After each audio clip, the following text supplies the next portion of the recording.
One.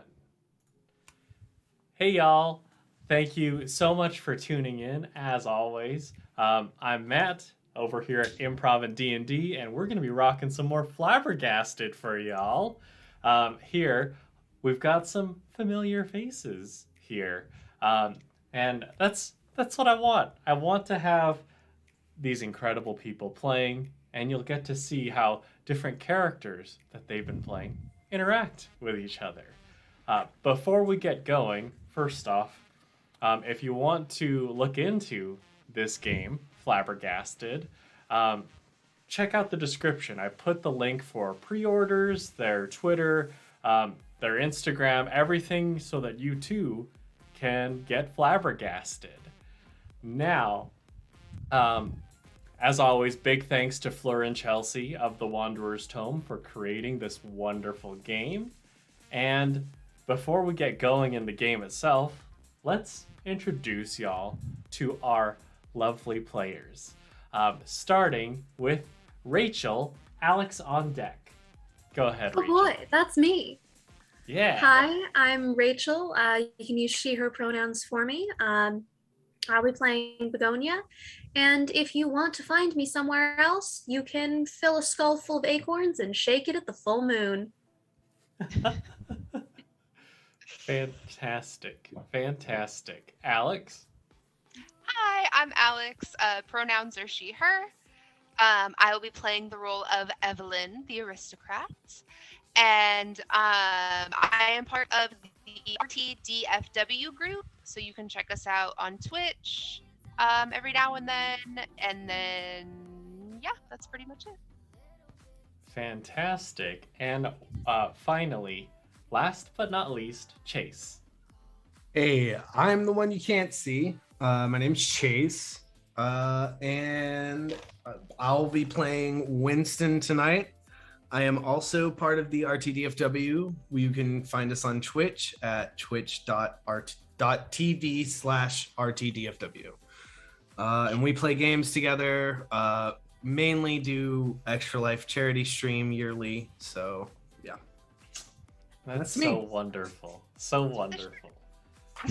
And I would like to add just a little word, a little addendum to the one we can't see yet. Yet. Yeah. Yes. Working on it. Absolutely. Absolutely. And as always, I'm Matt, he, him pronouns, and I'll be playing everybody else, so we'll run the gamut here. So, as we start things off, we zoom in to the city of Picadillo, specifically to a manufacturing facility, the Smythe manufacturing plant, where of course we see our lovely Begonia, which in this moment Rachel, how does Begonia look right now? Frazzled. She doesn't necessarily dislike running the company as much as she has to. She also doesn't enjoy it particularly. Fair.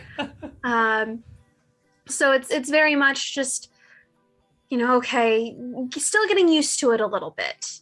Right. Working on getting the rhythm down of what goes where and when, and who are the people to make nice with, and who are the people that she can, be herself a little bit more with. Fantastic. And I'd say maybe in this moment specifically, you're dealing with some tough customers. Just a couple people who are, they're like, you can see the redness in their faces as they're struggling to communicate what they want, and they're just saying like, "Oh, but this part, why aren't you charging us as much as this other guy would?" I'm charging you a fair wage for the part. Is there a It's a quality fair decrease? price. I'm sorry? Is there a quality decrease in here? I can guarantee you that Smythe products are the best on the market. Then why don't you charge me more? Do you want to give me more money? If you want to give me more money, that you can. I, however, thought that, perhaps for your loyalty to us for all these years, that you might have deserved a bit of a discount as a reward. Of course, if that isn't something you'd like, I can rescind it. Let me talk to my accountant first. And That's what I thought. as he goes to step out, like just dealing with these frustrating customers after frustrating customers. Like after this gentleman, Begonia looks over and you just see just a little picture of when Begonia, when you were working with Winston, working closely with Winston. Of course, he's become more of a consultant for Smythe Manufacturing as opposed to being like a right-hand man of sorts. But you look over and you see just a picture of maybe a sillier time where you were hanging out with Winston, and like after the next customer, you take another look over and you see just that familiar picture of Andy and of Mouse, of y'all with the Nightcrawler,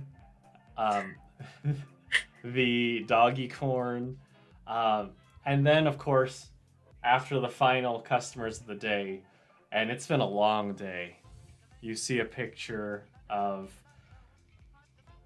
the Chupacabros, and it's a headline that's been clipped from the newspaper of the Chupacabros, and it says suspected Sasquatches in league with Edward Smythe. And how does this make Begonia feel? A little bit wistful. She does have to spend more of her time at the company than she would like. I would also think that because Edward still does have a share in this company, just not as much as he would like, Right. she keeps that clipping hidden away in her desk a little bit, Fantastic. just in case he barges in, as he is wont to do. Perfect. So, feeling wistful, remembering the memories, those good times of the October Society, we are gonna zoom out from Begonia, and I'd say maybe like as we see the frame kind of go fuzzy a little bit, we see that side shot of Begonia with Winston in the background, and we go over to Winston, who is dealing with some problems of his own. Chase, would you care to describe how Winston looks in this moment? Winston also looks a little frazzled. He's got it is the day of the grand opening of his new pub. He has been working for months to get it open with delays and whatnot. It's finally come. And he still has a million things to do, and everybody is just asking him questions while he's trying to rack his brain and also try to breathe for a second. So yeah, he's in a state of panic that he doesn't like shown much, I would say. So he usually tries to be the calm, cool, collected one of the family.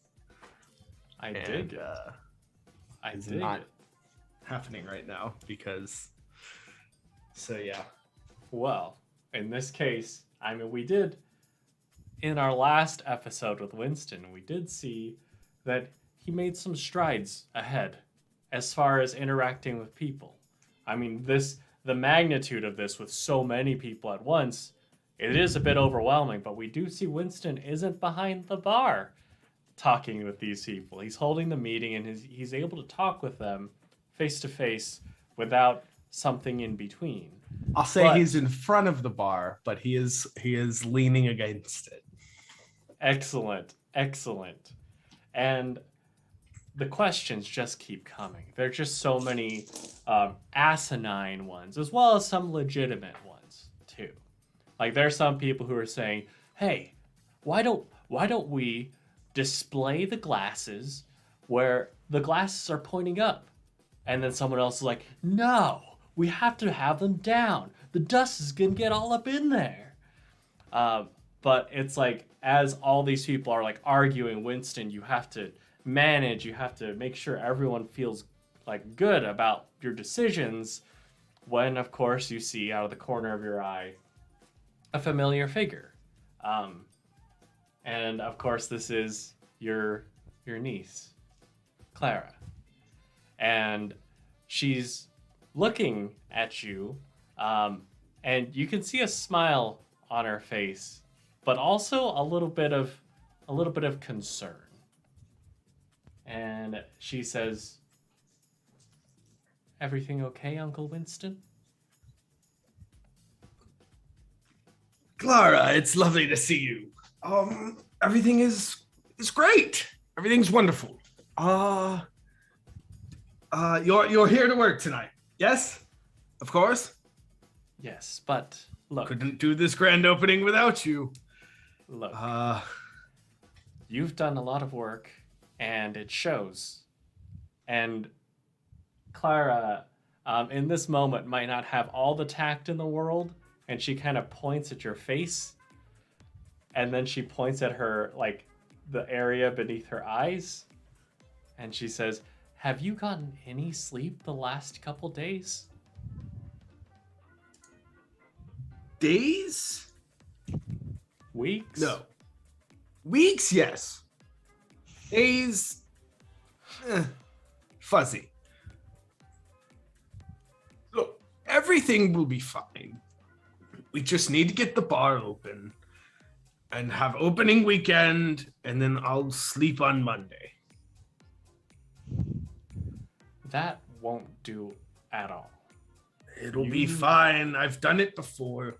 You need to get your rest, and you need to relax a little bit. Don't worry, I'm here, and I told my dad, look, we will help you out, like you've helped us out so much. Consider this a way of us repaying you, please. Very well. I will go for a walk. Okay, good. You should, I don't know, pay your friends a visit. It's been a little while, right? Yes. All right. Don't worry. We've got it covered here. And Right. from there, as Winston, when Winston goes for a walk, I mean, is there like a specific sort of like garb he dons? Does he put on a hat and a scarf, or He'll have his bowler hat, and he has his cane that he likes to carry around that he doesn't use, but it's a walking stick. Mhm. And he, so he'll walk with that, and he, always wearing a tweed jacket and suit and everything. And Great. Excellent. Excellent. And from there, as Winston steps out of the pub, bowler hat on, we zoom out and we zoom in to Evelyn. Evelyn, who in this moment is stumbling into this newspaper office as you're looking for Andy.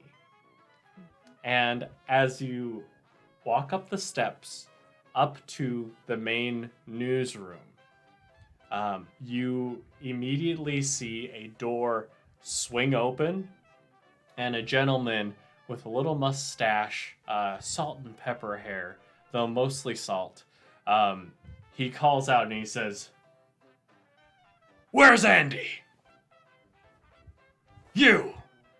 You look Andy-esque. Get in here." And on the topic of how you look, Alex, how does Evelyn look? So Evelyn is always very fashionable, very prim and proper. Her hair is blonde. It's always up in some fancy updo with little braids and a bun and probably some diamond pins here and there. And she's always got some long, fanciful gown on that's probably like kind of sparkly and just makes her stand out a little bit from everybody. And I'll say in this moment, she's probably, there's a hint of confusion, but it is very much masked by a unwarranted self-assuredness and confidence that kind of drives her entire life. So Fantastic. So, once you step into the office, into his office, he's already back behind his desk. He's got a little cigar in his mouth, and he's facing away from you. And he says, "So, where's Andy?" I don't know. I came here looking for her as well. Ah, she must be looking for another scoop. Possibly. Well, in that case, maybe you could find her at her club. Oh, yes, I did hear about that. Do you happen to know where it is? Yeah. And he rifles through his desk for just a little post-it note. And you notice he keeps peeling some off, looking at them and saying, no. And it's like he can't seem to find a blank one. And so he settles for one that has the most blank space on it. And he writes down the October Society along with an address. And he says, "When you find her, please tell her to come into my office. I want to give her a raise." Oh, good to know. When I see her, I will let her know. Great. What was your name? My name is Evelyn Allmander. Evelyn. Nice to meet you. All right. And then she'll also kind of look at the post-it note and be like, October Society. what a weird name for a photography group. And then just kind of like mumbled to herself out of the door. Fantastic.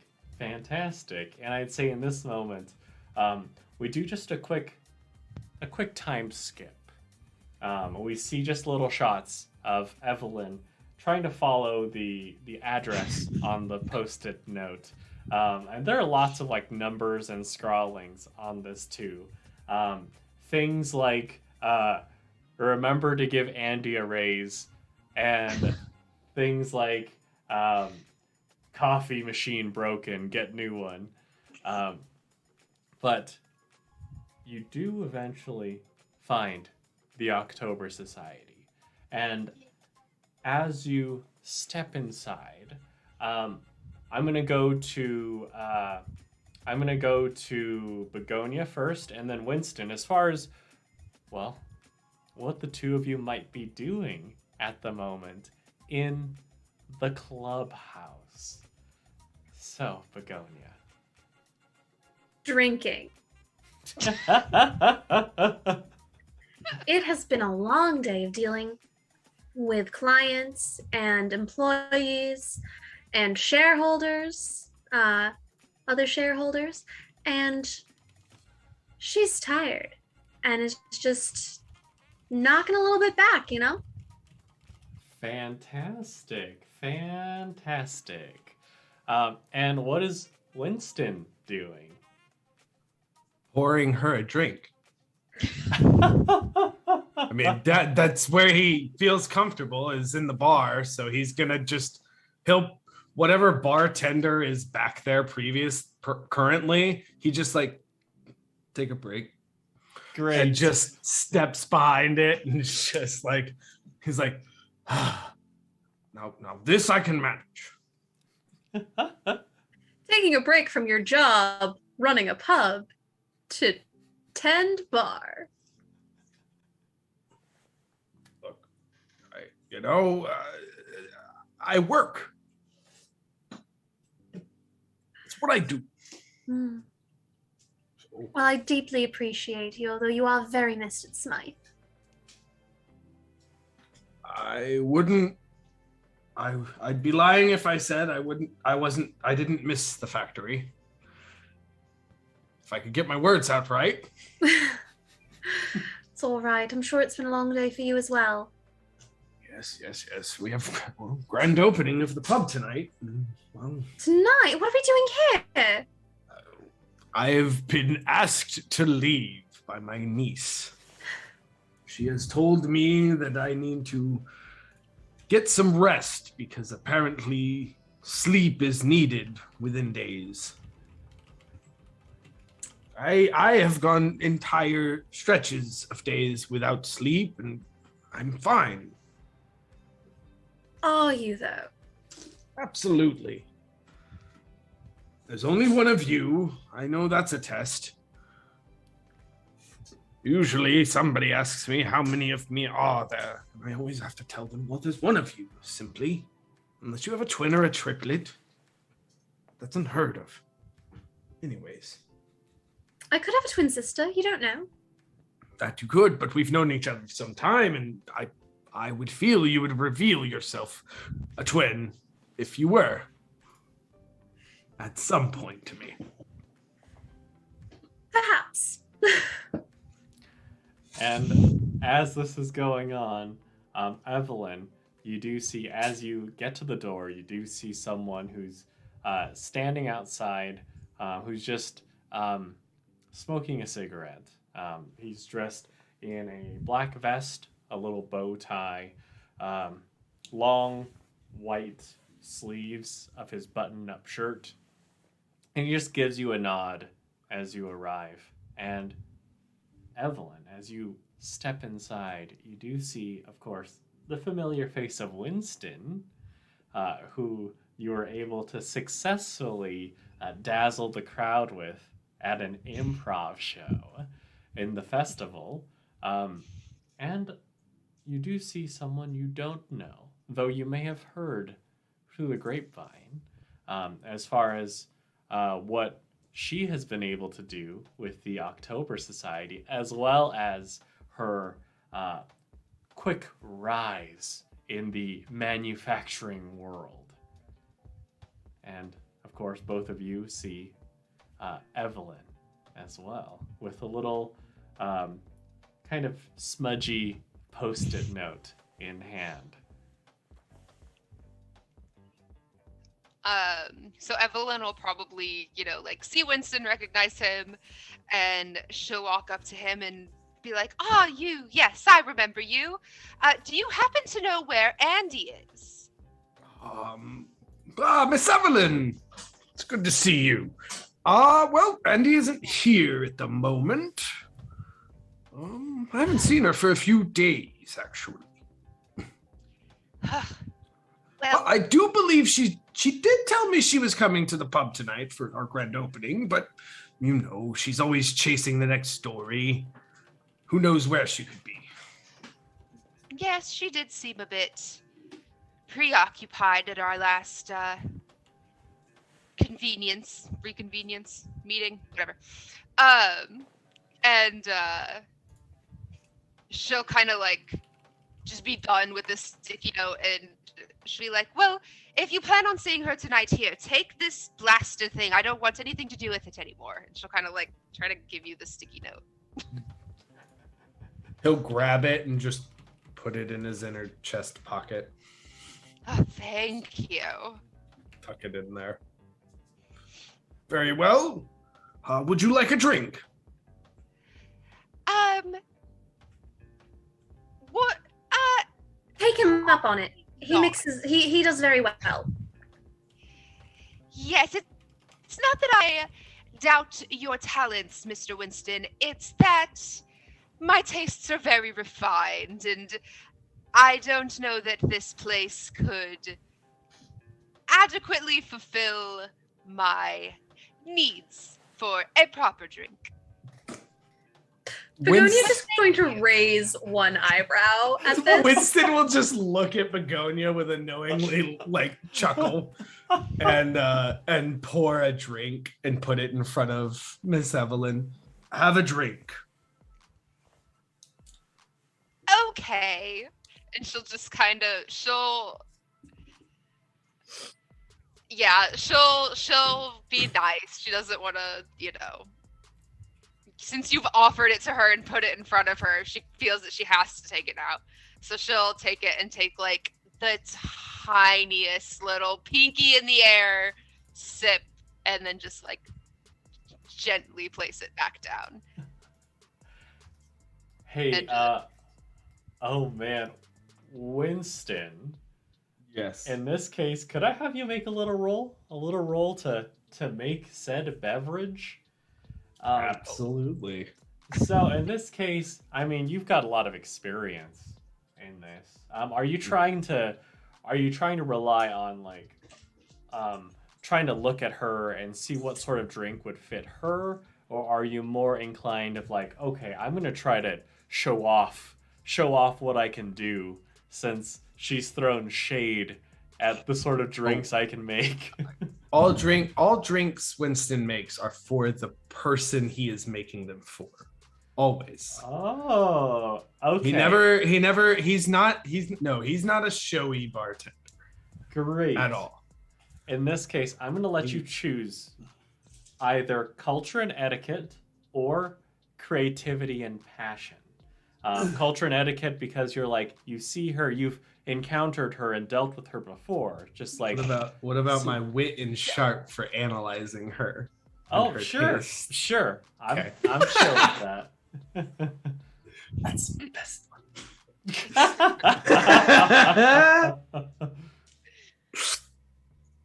All right. That is one success. Great.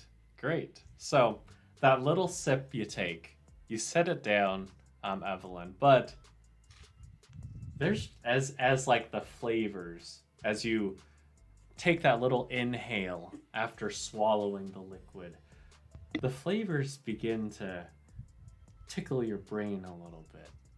And it tastes good. In fact, it doesn't taste like anything you've had before. I mean, you've had quite a lot of sophisticated drinks, but they're typically the type of like, oh, this has been around for 50 years. Yeah. You don't want to taint it with anything else. But in this case, Winston meticulously crafted something with maybe a few things mixed together, and they're able to just hit the right spot to the point where you might consider taking another sip. Okay. So she'll take that first sip, set the glass down, and kind of like, experience the drink or whatever, and then she'll look at Winston and just be like, well, it does seem that you do know what you're doing, Mr. Winston. This is not bad at all. Thank you At very this, much. Begonia is going to just glance at Winston and like, who is this? Way. Of course. Where are my manners? Miss Evelyn, Miss Begonia, Miss Begonia, Miss Evelyn. It's a pleasure to meet me, I'm sure. She'll stick her hand out. Begonia will take her hand and curtsy, and then also give Winston another look. This one being, where did you find her? You do know where Andy finds friends. Of course. So any friend of Andy and Winston's is a friend of mine. Oh, good. I'm sure we'll be fast friends, darling. Is this the group where you guys take the pictures? I beg your pardon. When I met Andy the last time, she had a picture of some creature and was showing it to everybody, and she got me very excited about taking pictures, and I wanted to join this group to learn the art of pictures. And as Evelyn says that, the door, like y'all all hear just very furious knocking at the door.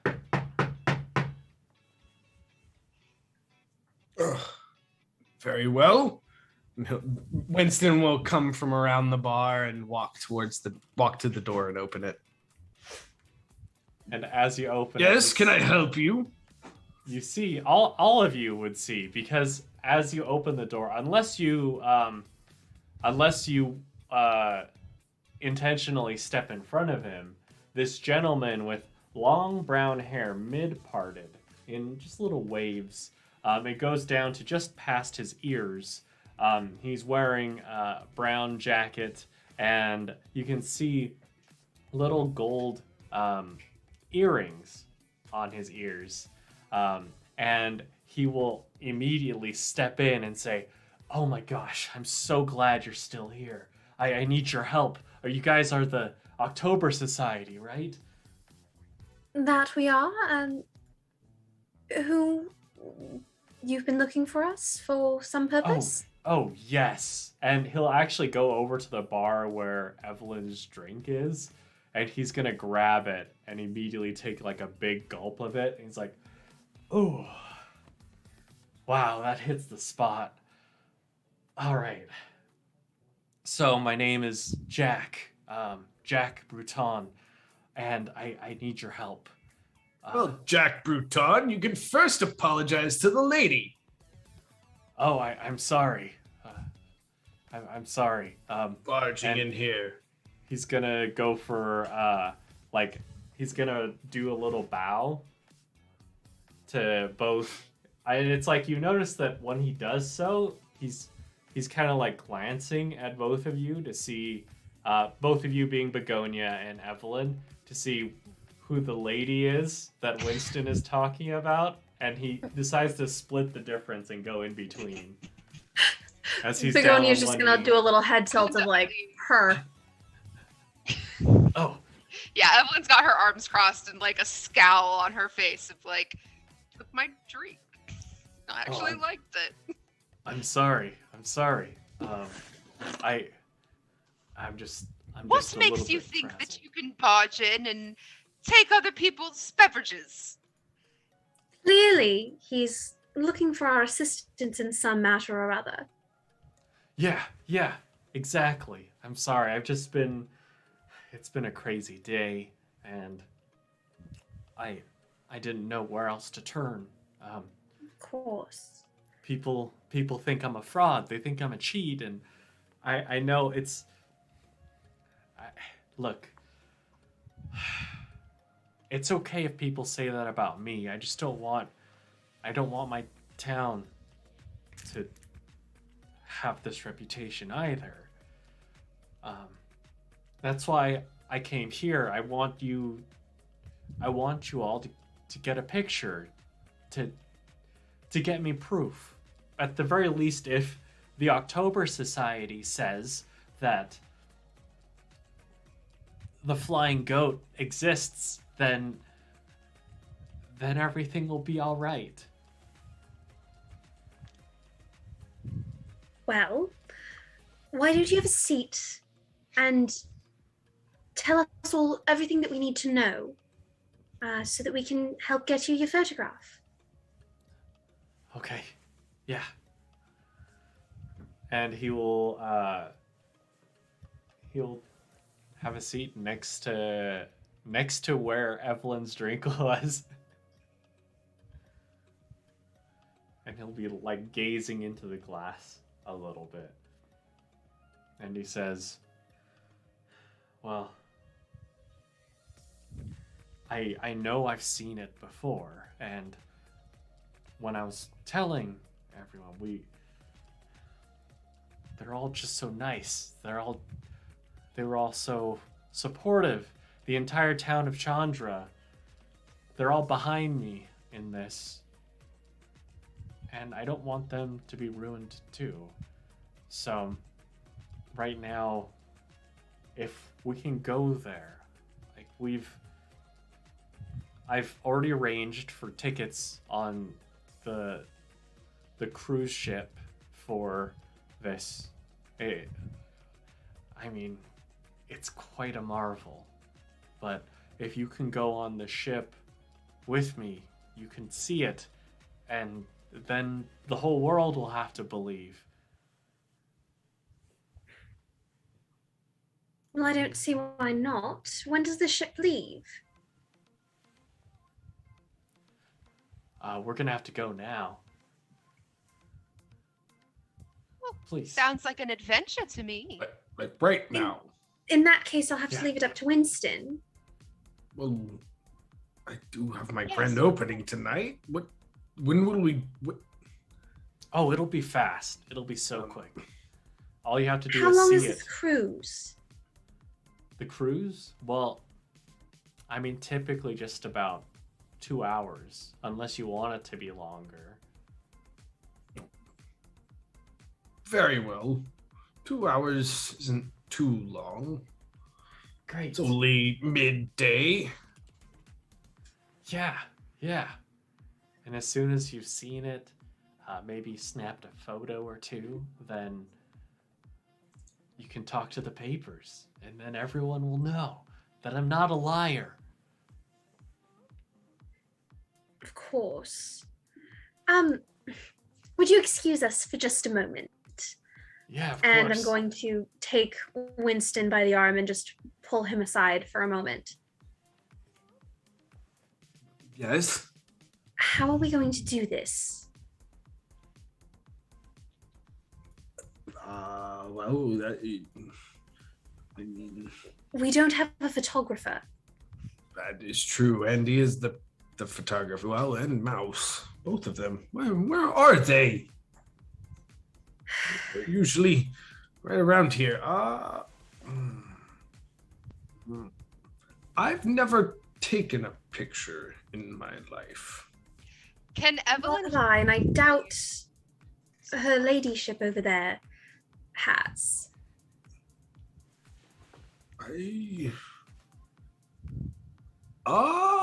That's a well, yeah, that's a good question, isn't it?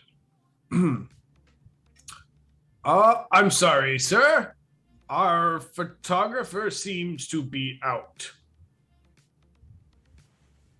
We can absolutely vouch for you upon seeing this creature. However, we wouldn't be able to provide a photograph as both of our photographers are not currently here. Oh. And Alex, unless you know how to work one of those contraptions, well, Alex, you had something? I was just curious if Evelyn could hear this or not. Oh, I guess it depends on if you're paying more attention to him or to them at the moment, because he is kind of eyeing your drink. She's absolutely gonna listen to the whispering, gossiping Okay. that's Okay. going on. Because, yeah. Great. Great. That's In like that case, yeah, everything. I'd say you would be able to hear it. But you do see out of the corner of your eye, like it's almost like every now and then he'll take like just another little sip. Okay. So then, is it possible for Evelyn to have already gone out and bought a camera in anticipation for learning to Oh take yeah. For your photography club, absolutely. Yeah. shaping season? Yeah. Okay.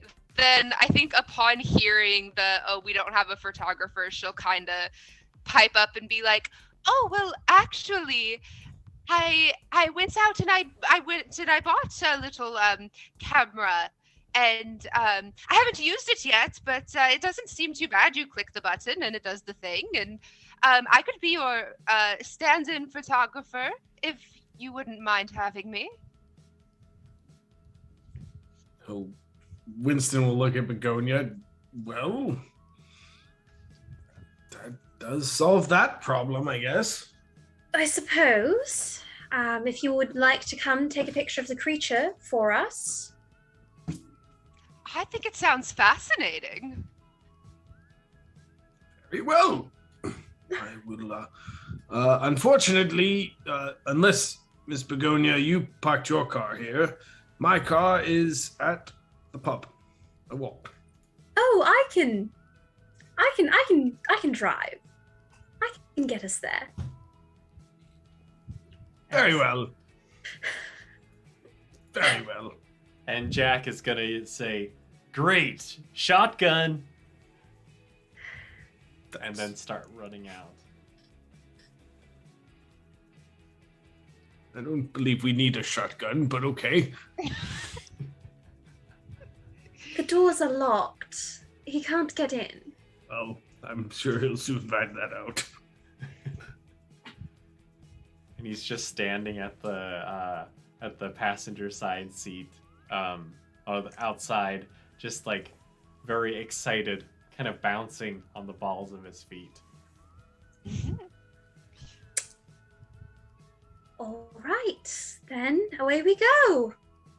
Great. So, y'all embark, and he'll help with guiding to the dock with said cruise ship. And it's not a massive cruise ship by any means. It's not the type that you would necessarily take out into the ocean for weeks at a time, but it's sizable enough to have quite a few different activities, shops available. You do note that on the side there's a drawing of a very friendly looking cartoonish goat with little bat wings next to its head. And it says, "The Flying Goat Cruise. You won't believe your eyes." And as Jack takes you up to where there's a line of people waiting to get on board, he says, "Hey, these are my friends. I got them. All right."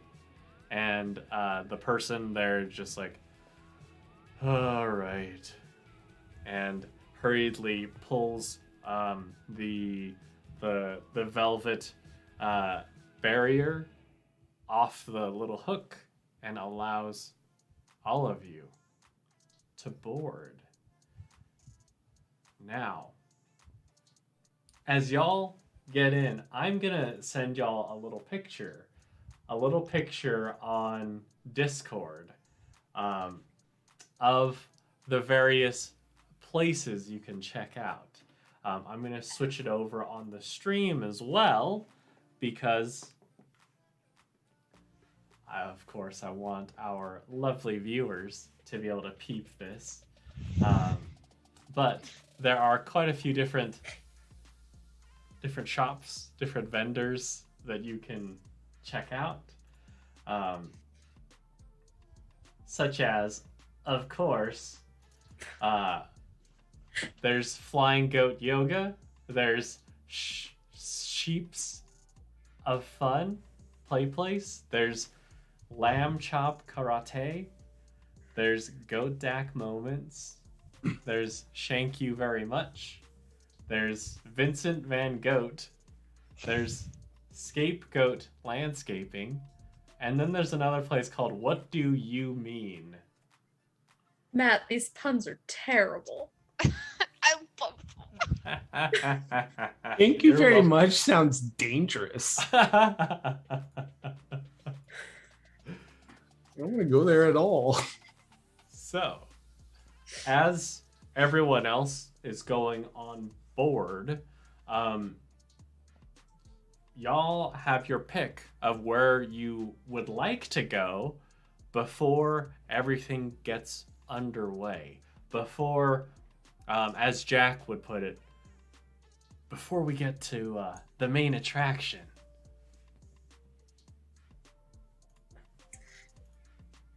Begonia's gonna check out What Do You Mean? Excellent. Begonia to What Do You Mean? Yeah. Winston, like old times, will just be like right by Begonia. Oh, okay. Begonia and Winston to What Do You Mean? Great. How about Evelyn? I think Evelyn might go check out Vincent Van Goat. Excellent. Okay. So, in this case, if Winston's following Begonia, could I have Begonia roll a d6? And I would also like Evelyn to roll a d6. Whoever is lower, I'm going to go to that scene first. Lower is first. I mean, I think it's gonna be Evelyn because I rolled a 6. I rolled a 1. So, I think this is a 1. Yeah, it's a 1. Oh, man. Okay. This may be the only time that you prefer a 1. Right. So, I don't know if I want to go first. No, I'm just kidding. Evelyn, as Yes. you step in, and you note that outside you see quite a few different pieces of art. There's a happy-looking sheep amidst trees. There's another one with a goat that looks like a little mischievous as it's peeking over a fence at some mincemeat pies. There seems to be quite a lot of pieces, and you can see that they're all varying in skill level too. There are quite a few of them that are the exact same piece as well. And as you step into the door, you see a gentleman who he is wearing. It's like, it's a man in sheep's clothing here. He has the outfit on right now, where you can see just the little like stuffed goat head. But he says, "Welcome. Are you here to paint?" Ooh, that sounds fun. Yes, please have a seat. You're my first customer. Oh, perfect. And yeah, so she'll go and sit down and like ready herself. Great. Can I ask? So, you heard about the the flying goat, right? I have. I'm here to take a picture of it. Oh, wow. Great, great. Is this... You must be part of the group that Jack was gonna talk to. Yes, I am part of the October Society. Excellent, excellent. Well, and he'll start to gather up some. He'll start to squeeze some paints onto just a little paper plate. Get a canvas out ready for you, and he says, "Oh, Jack's really turned his life around." Has he? Yes, yes. I mean, he used He, to. Say, he drank my drink, you know. That sounds like Jack, but I mean, he's always been quite a scoundrel. But you know, what he's been able to do for our community with this, finding this, it's been a blessing. Well, I suppose that's good then. Now, we're going to come back to Evelyn in a second as we go over to Begonia and Winston. Begonia and Winston, as you go into what do you mean? This place, like, you note that by contrast, Vincent van Gogh had lots of little drawings and paintings on the wall being showcased. This place is very bland in comparison, and as you step in, there is a receptionist behind a counter, and he looks a little bit ill-prepared, as he has all these different stacks of documents. The two of you would note that he seems to have one paper that he keeps referring back to, and you can hear him say, "Oh yeah, I have to do that. Okay. Oh, hi. Could you give me a second? Of course. Do you have an appointment?" We don't. Frankly, I'm not sure what this place is. Oh. Well, and then he finds another sheet and he holds it up to his face as he says, "Hi, my name is Michael. It's a pleasure to serve you today." Sorry, I needed to Lovely say that meet first. you, Michael. What exactly are you serving? Well, it looks like you two have come to the right place. John Leese, and he gestures towards a little portrait where you see a gentleman who is bald up top. He's got gray hair on the sides, a little mustache, and he's standing very regally on a golden chair, and he says, "John Leese is one of the best couples therapists in the world, so you'll get what you pay for." Oh, I see. I believe we have the wrong place. It would appear. Don't worry. Everyone is a little apprehensive the first time. I assure you, you'll get a great experience, and you can have some water.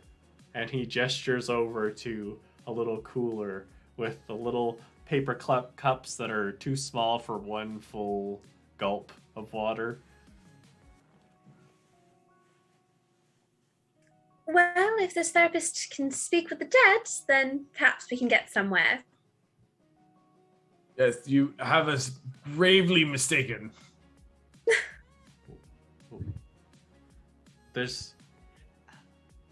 You're dead? I am not. My husband is. Wait a second. I think There's- he's putting it together. There's nothing on the sheet for this. I know there isn't. Probably not. You know It's what? okay, my dear boy. I'm We just will gonna go leave get you John and have a and- good. What? If I might ask before we go, what brought a couples therapist to a cruise to view a winged goat? I mean, I could imagine. Well, here, the town of Chandra isn't huge. And so every business in town wanted to get a piece of the action since so many people are flocking in to see the flying goat. And since they'll be here for a couple hours, we figured this would be a good way to get some business. I see. Now is the whole town aboard this craft? Most of the businesses are. And have people seemed satisfied with the cruise? Yeah, it's been crazy. Honestly, I didn't believe it myself until I saw it with my own eyes. See. The goat with the big bat wings.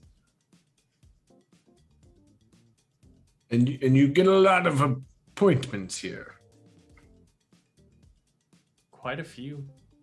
John is really From good. the cruise. Yeah. You would be surprised how many unfortunate couples are on cruises these days.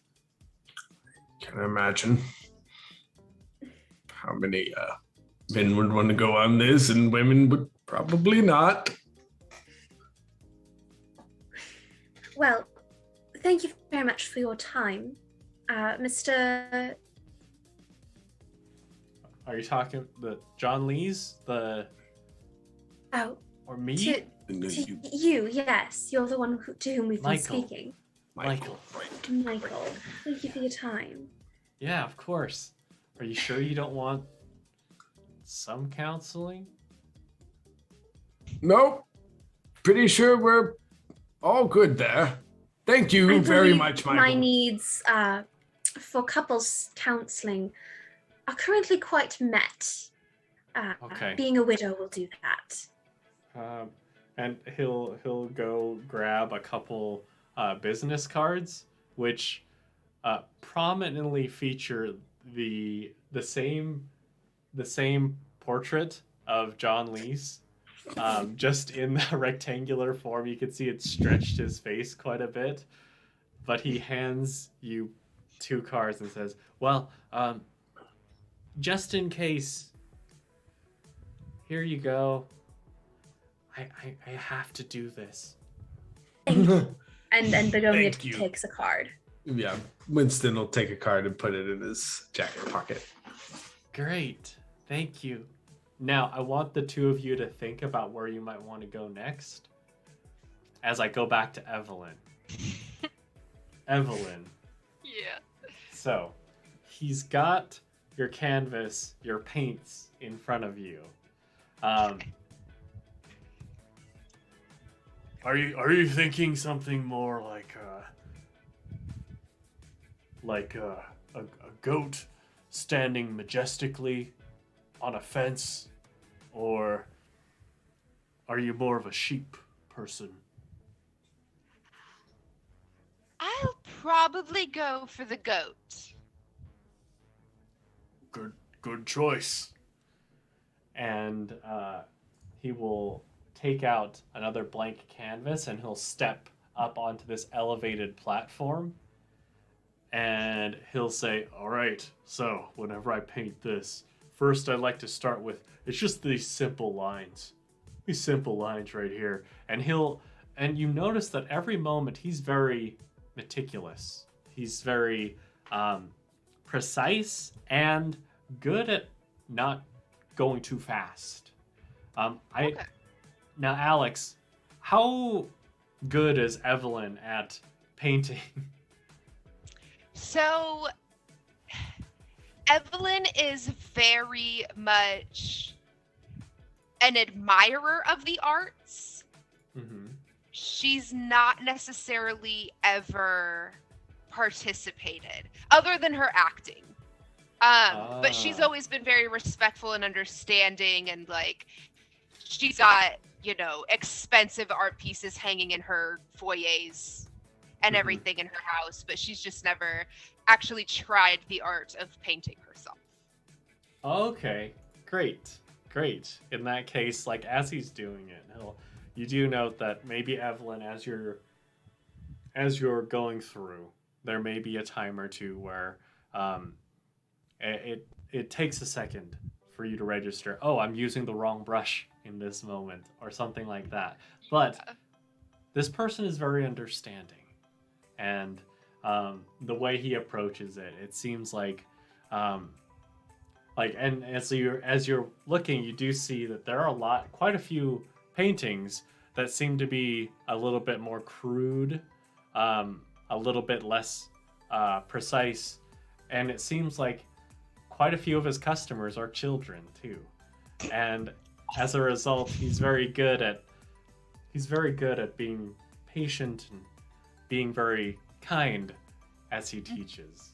And he says, so and while he's filling in one of the spots, he says, October Society, huh?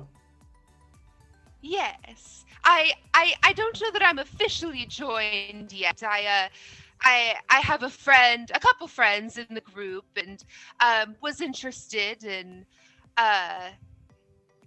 learning how to take photographs, and they said that I could come on this trip with them and take photographs, and I suppose it's almost like an audition, which I'm very comfortable with and very familiar with, as I am what is the word? I just had it. Aspiring actress. Oh, It's ramble. that's fantastic. I mean, Jack wanted to be an actor once. Oh, how fascinating! Yeah. What theaters has he played in? I don't think he's played in any. I just know that there are quite a few times where you hear him going over like lines and stuff. I don't know if he does perform somewhere nearby, then I'd love to see him. Oh, that sounds wonderful. I must ask him about it. Yeah, you definitely should. Okay, so in the process of this, would you mind doing a little creativity and passion roll for me? For sure. We're gonna get rid of that one. That's gonna be when I want the low dice. You just need one success. Okay. Nope, 2 4s and a 1. I don't think 4s aren't successes. Correct. So Okay. you go to like show him, and you can see like a little bit of strain on his face as he smiles, and it's like the good job. Yeah. Oh, yes, I'll say not too bad for my first try ever at painting. Yeah. That's fantastic for a beginner. You're a wonderful teacher. Oh, thank you. So, yeah, you're free to take that home. That's yours now. Oh. Please don't leave it here.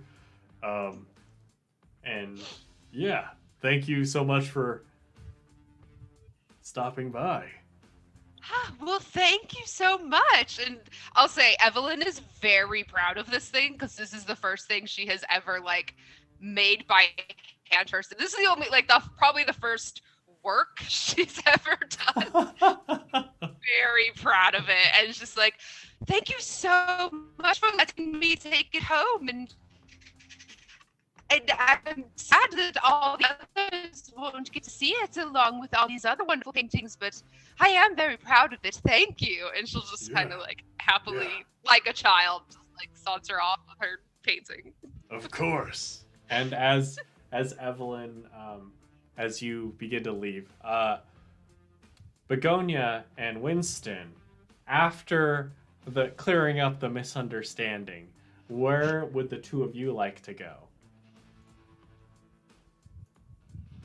Begonia is looking at Shanky very much, but also has a couple of questions for Jack. Okay. Winston wants to go check out Scapegoat Landscaping. Great.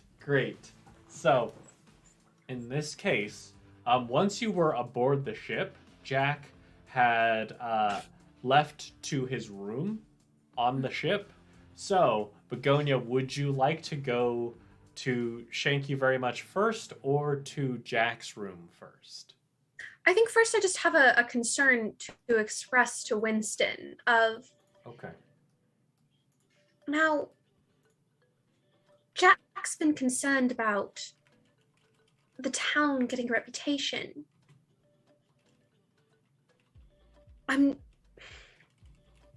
If this is real, if this flying goat is real, where does his concern come from? That's a very good question, of course. Do you think he has reason to believe it's not true?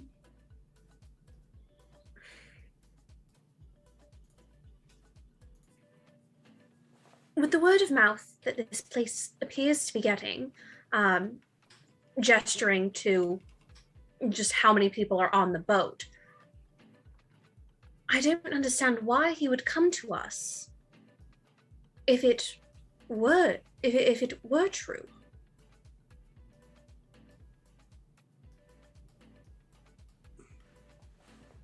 Yes. Well, yeah. I mean, I guess we should ask him. I'm going to go try and find him. Very well. See if we can get to the bottom of this. Indeed. Okay. So it sounds like Begonia is going to go to Jack's room first. Yes. Okay. And then we have Winston going to Scapegoat Landscaping. Yes. Great. Okay. So, in this case, I would say that it does take Begonia a moment to locate Jack's room.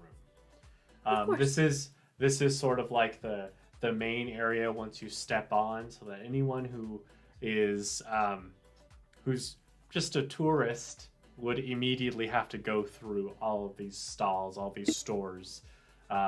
So it does take you a moment as people are beginning to fill this area as well. So I'm going to come to you in a second as Begonia's looking around. Winston, you go into Scapegoat Landscaping. And here, as you step in, you see that there are little murals on the walls of goats and sheep standing bipedally with things like little trowels and shovels, and they're like planting trees and using shears to straighten out some topiaries. And there is a woman wearing overalls and a white t-shirt standing behind a counter, and you see her just scribbling away in this logbook. And she says, "Hey." Good day. Yeah. What do you need? Well, I was hoping to inquire of some landscaping. I have a pub and we could use maybe some touching up of the shrubberies and such outside. We're in the city, so we don't have much greenery, but Oh, I see. That's awesome. I don't think I've been commissioned that far out before. That sounds great. Oh, always looking for something new. And, well, you could brighten up the patio, I think. Yeah. Do you want any this is the Flying Goat Cruise, so if you want like some hedges trimmed like goats, we'd be happy to do that. We can see what it looks like and go from there. Oh yeah, and she'll take out this little brochure where there are just pages upon pages of different styled like goats in different poses. Some of them that are it's just the head of a goat with like the horns, but then others where you have a goat standing majestically holding a shield and a spear. And she says, so we've got the low end over here. We've got the more expensive stuff over here too. You must be quite the VIP getting in here so early. Yes, young Jack brought me aboard. Oh, Jack's such a good kid. He Too seems bad he's decent leaving enough. soon. What do you mean? Oh yeah. I mean, he found this, but then he's trying to pursue his dream.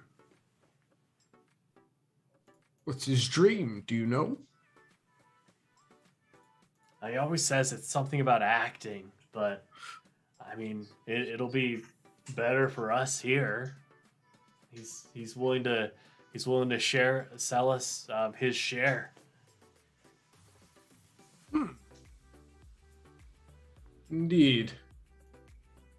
Seems very nice of him. Yeah.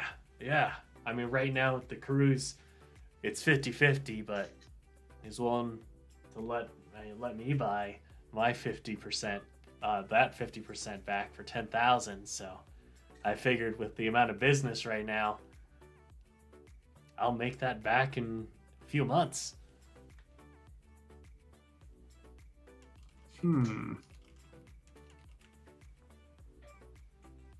I'll say, why don't you hold on to it just for now? You never know, and that's a big investment. Why don't you come by my pub and we'll talk about you doing a job for me. I was wondering, do you only do goats? No, we have regular landscaping too. Oh, very well. We just started doing this because I understand for the niche of the thing. I get it, but yeah. Unfortunately, the name of my pub is the Crown Rooster, so I don't see how a pub how a goat would work there. But we could do the same thing as this, and she's gesturing to the goat with the shield and the spear, and she says we could do the same thing as this, but with a rooster instead. And it is clearly the most expensive option in the brochure. Oh, obviously. Well, why don't you come by and we'll have a good chat. Yeah, will do. All right, now I'm going to cut over to Begonia. Begonia, as you go find Jack's room. I mean, as you go through the cabin area, it's not particularly difficult to navigate the room. And you note that his each of the rooms has a name at outside of it, and Jack's is very quickly found. Although his is, it looks like his is a bit newer than the other ones. But you do find his room. What would you like to do? Begonia's a polite lady. She's gonna knock. Great. You knock on the door, and there's no response. Jack. And there's no response. Try the handle. It is not locked. In we go. Great, great. So, as you step inside, you do note that the room itself is quite messy. There are like various papers on the desk. There are these cylinders. There are a couple of them that are on the desk as well. They're like this kind of odd. They seem to be made out of wax. You do note that there are a couple very new briefcases, like big pieces of luggage. They look like they've been purchased fairly recently. The tags are still on them. But Jack is not in here.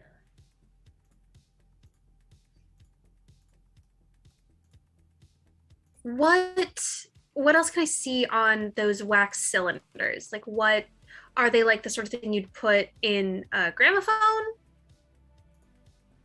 Yes. Yes, indeed. Is there a gramophone in the room? There is not. Okay.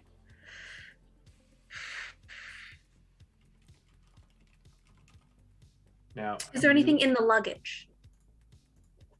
No. The luggage itself, it's like as you take a look, I mean the I don't know what it's called, the little clip that's on the zipper that you use so it's easier to pull apart. That still has the tag that's going through it, so you can't even pull the zipper apart to pull it open. It has not been opened yet. Gotcha. You do note that on the cylinders there does seem to be a little bit of mud, and like just a faint trace of like a little bit of grass, old grass on it.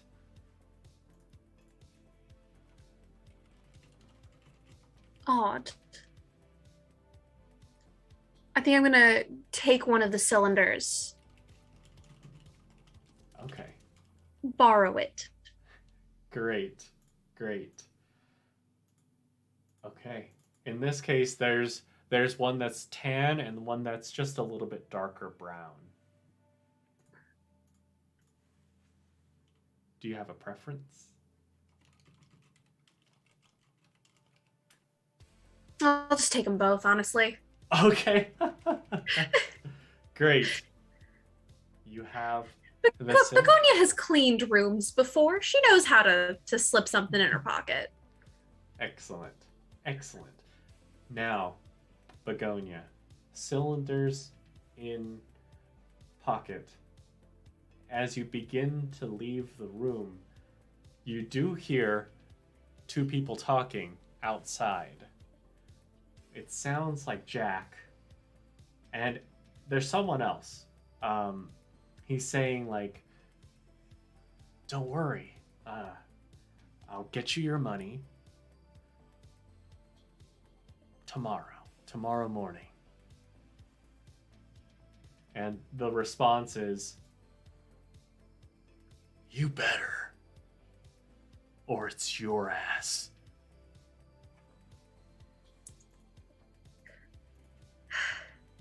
Is he coming this way? You heard that exchange, and then you heard footsteps. One set that seems to be leaving the like lodging area, and another set that is coming this way.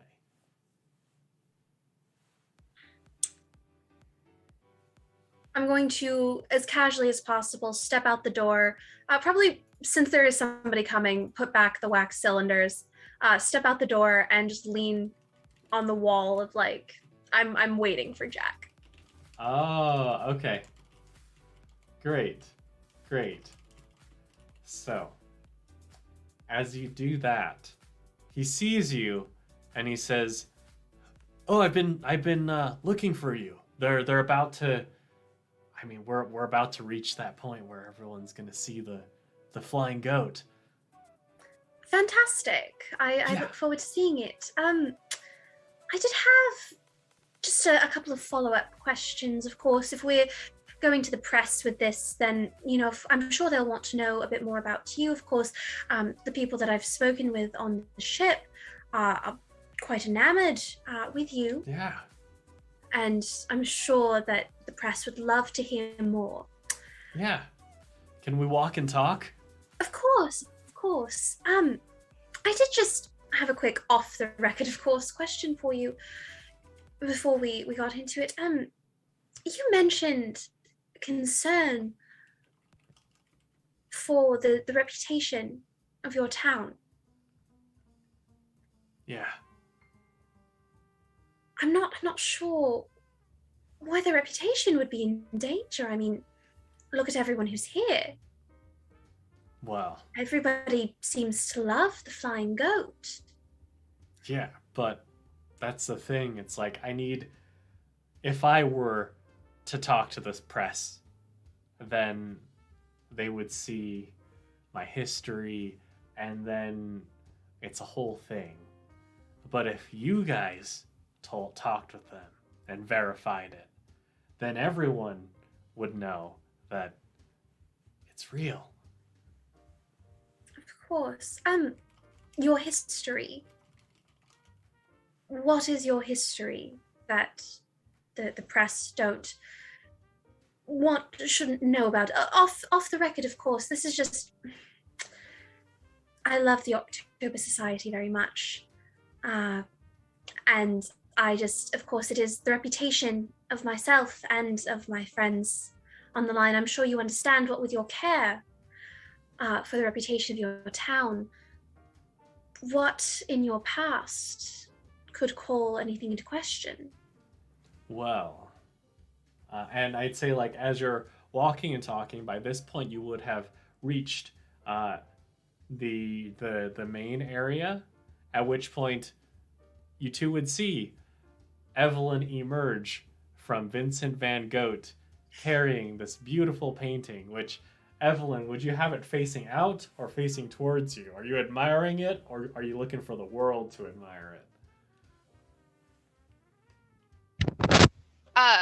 I think she's admiring it. She's very proud of it herself, and like in this moment, she's just kind of in awe of like, I created this thing. So I think she's looking at it. Great. So, Begonia, as you ask about Jack's past, Jack immediately says, "Oh, hey, you did the painting?" Oh yes, hello. And she'll turn it around to like show like, I did it. This is the first thing that I've ever done. Whoa, magnificent. And Winston, you would hear as Evelyn and Jack are having this back and forth outside of the shop. Winston, what would you like to do?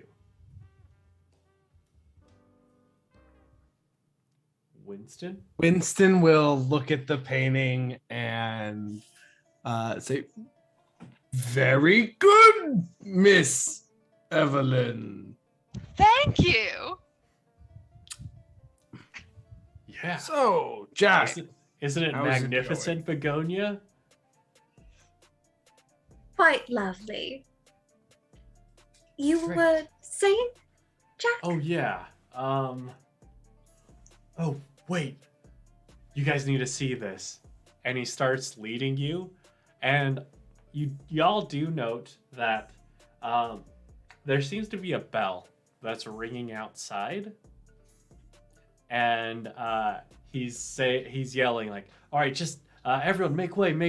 I've got some special guests here." And you note that there are a lot of people who are tourists who seem a little bit disgruntled as he's kind of pushing past, but the people who are working, who are here, who are in charge, trying to make sure everyone's safe on the edge of the boat along the railing, they very quickly allow you three and Jack through, and he immediately points out and says, there it is.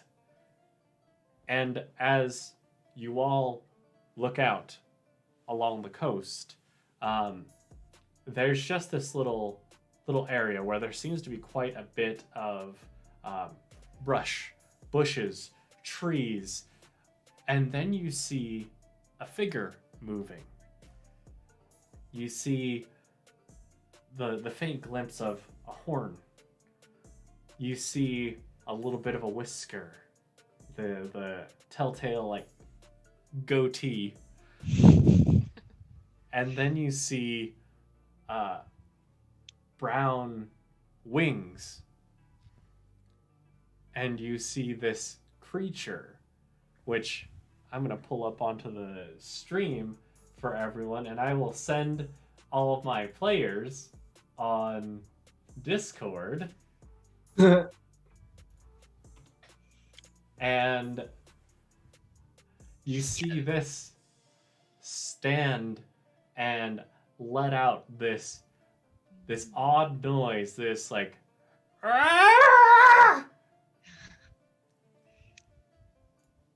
and the people around you are all in awe. They're all shocked. And you hear a little child say, "What? I didn't think it was real." And Jack turns to all three of you and says, "See?" And that is where we're gonna pause for our mid-session break. So, to everyone watching, thank y'all so much for tuning in, and we'll be back in about 10 minutes. So, stay tuned. Catch you in 10. Bye.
Hey y'all, welcome back.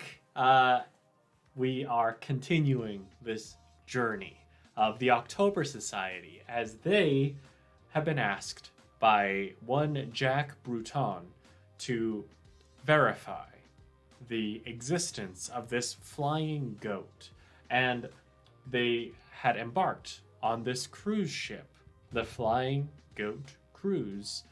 They've encountered quite a few people who, from this small town of Chandra, have basically bet their lives on this. They have established all these businesses for to capitalize on this. And as far as the bits of information that our October Society has found out so far, they did find out that, people are relying on Jack. Jack may have a bit of a storied history. And Begonia did find some wax cylinders in Jack's room as well as some new luggage. It sounded like he was going to leave to theoretically pursue acting. Begonia had also overheard a little exchange between Jack and some mystery person who wanted their money. And Jack said he would get it to them by tomorrow morning. Now, when we left off, of course, each of our characters followed Jack over to the edge of the boat where everyone saw on the coast. I'd say maybe about 220 feet away from where the ship is.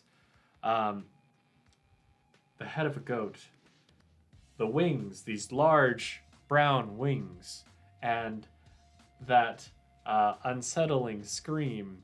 And I will switch our screen back over to our little image of said creature. Now, with everyone's mouths agape, Jack begins weaving a tale to each of the tourists here, paying special attention to the kids who seem to be in awe.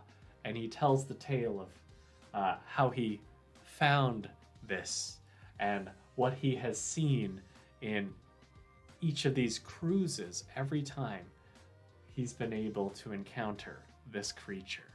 So, at the moment, he is preoccupied. What do y'all want to do?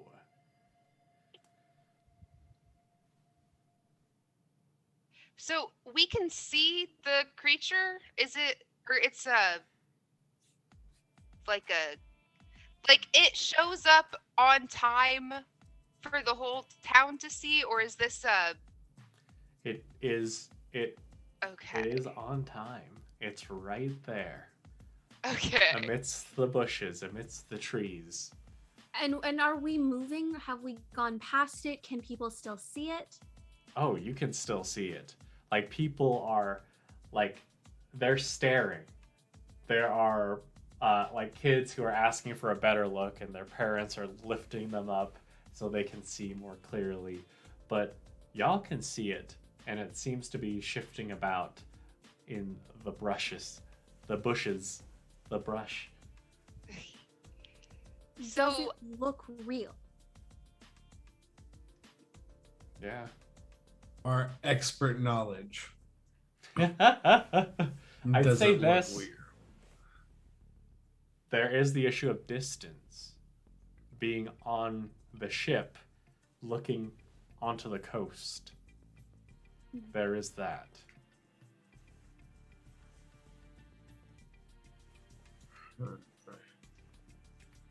I mean, since Evelyn was brought specifically to take pictures, I guess she's gonna take out her camera and try to press buttons and start trying to take a picture of it. Great. Great. Could I have you do a little creativity and fashion roll for me? Yeah, we could do one of those. Just want to see how good this picture ends up. It's her thumb. No, just kidding. Let's see. That is one success. Oh, okay. Okay. Excellent. Excellent. So, you take that picture. You will need to do... I guess it depends. Like, how much did you shell out, Evelyn, for this camera? Oh.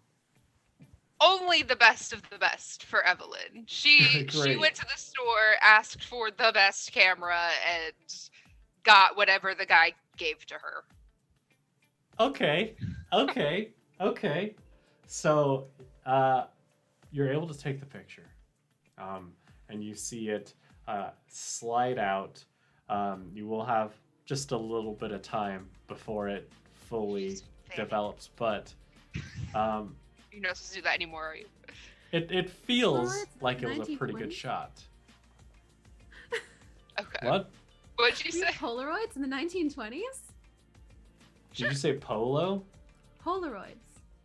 Oh, I have no idea. I've been hand waving Andy's photography, so I'm not gonna take it away from Evelyn. Begonia's gonna Yeah, I'll say grab- I don't. Sorry. Begonia's gonna grab the picture before it develops. Okay. Okay. And just... I'm sure this is a fantastic shot, Evelyn, but... Don't you think it would be better if we could get something a little bit closer up? You know, really, really show off this creature so that everyone will know that it's real. Don't you think that would be a good idea, Jack? Well, he is in the midst of telling his tales to the people, so would you interrupt it? I would wait till he takes a beat to just to put a hand on his shoulder and give him that idea of, you know, we want to make sure absolutely that everyone will know that this flying goat is the real deal. And of course, I mean, I'm sure it is. So getting a closer look shouldn't be a problem, should it? No, not at all. I mean, as far as the voyage goes, Oh, it'll of still course, be of another course. hour and a half before we wheel back around. Mhm. But once we disembark, you can definitely go.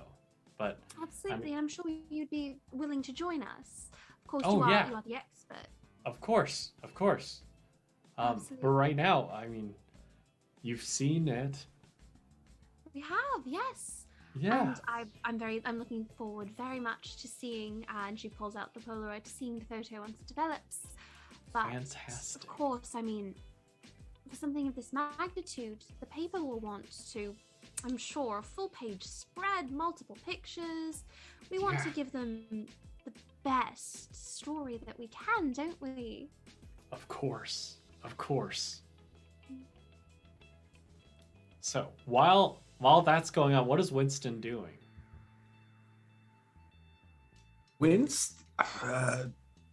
I would say Winston is staring very intently at the creature, just like trying his hardest to decipher if it's very real or very fake. Okay. Well, I mean, you see it the way it's moving.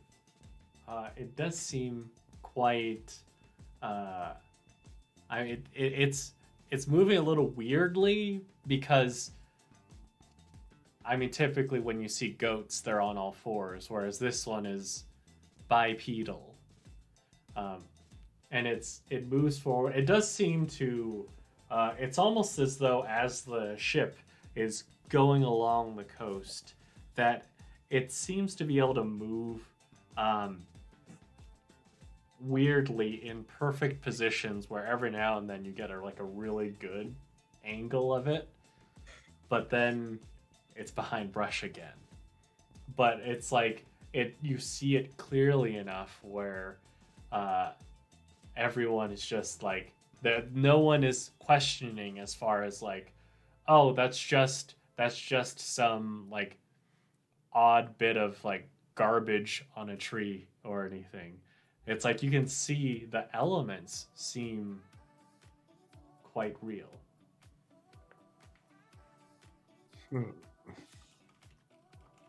Okay. Very well.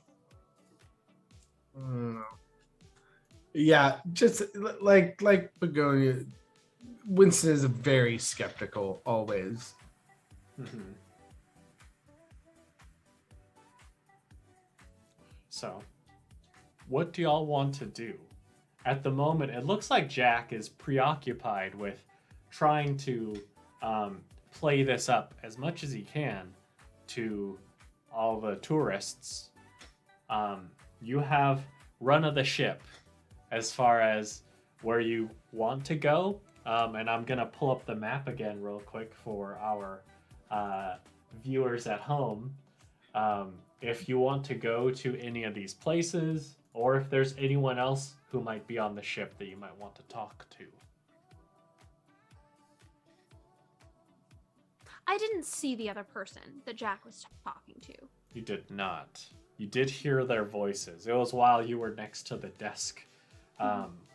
As you were inspecting the luggage, when you heard the voices and then the two sets of footsteps split off. The sounds of footsteps split off. One leaving the lodging area, one coming towards you, of course, being Jack.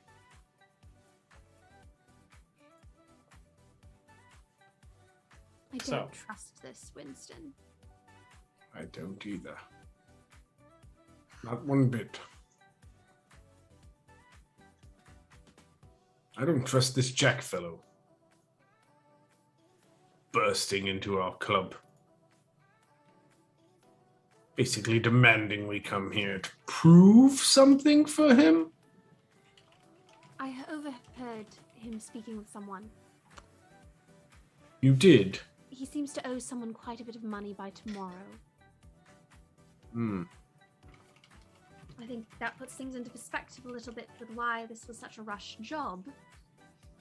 Believe so.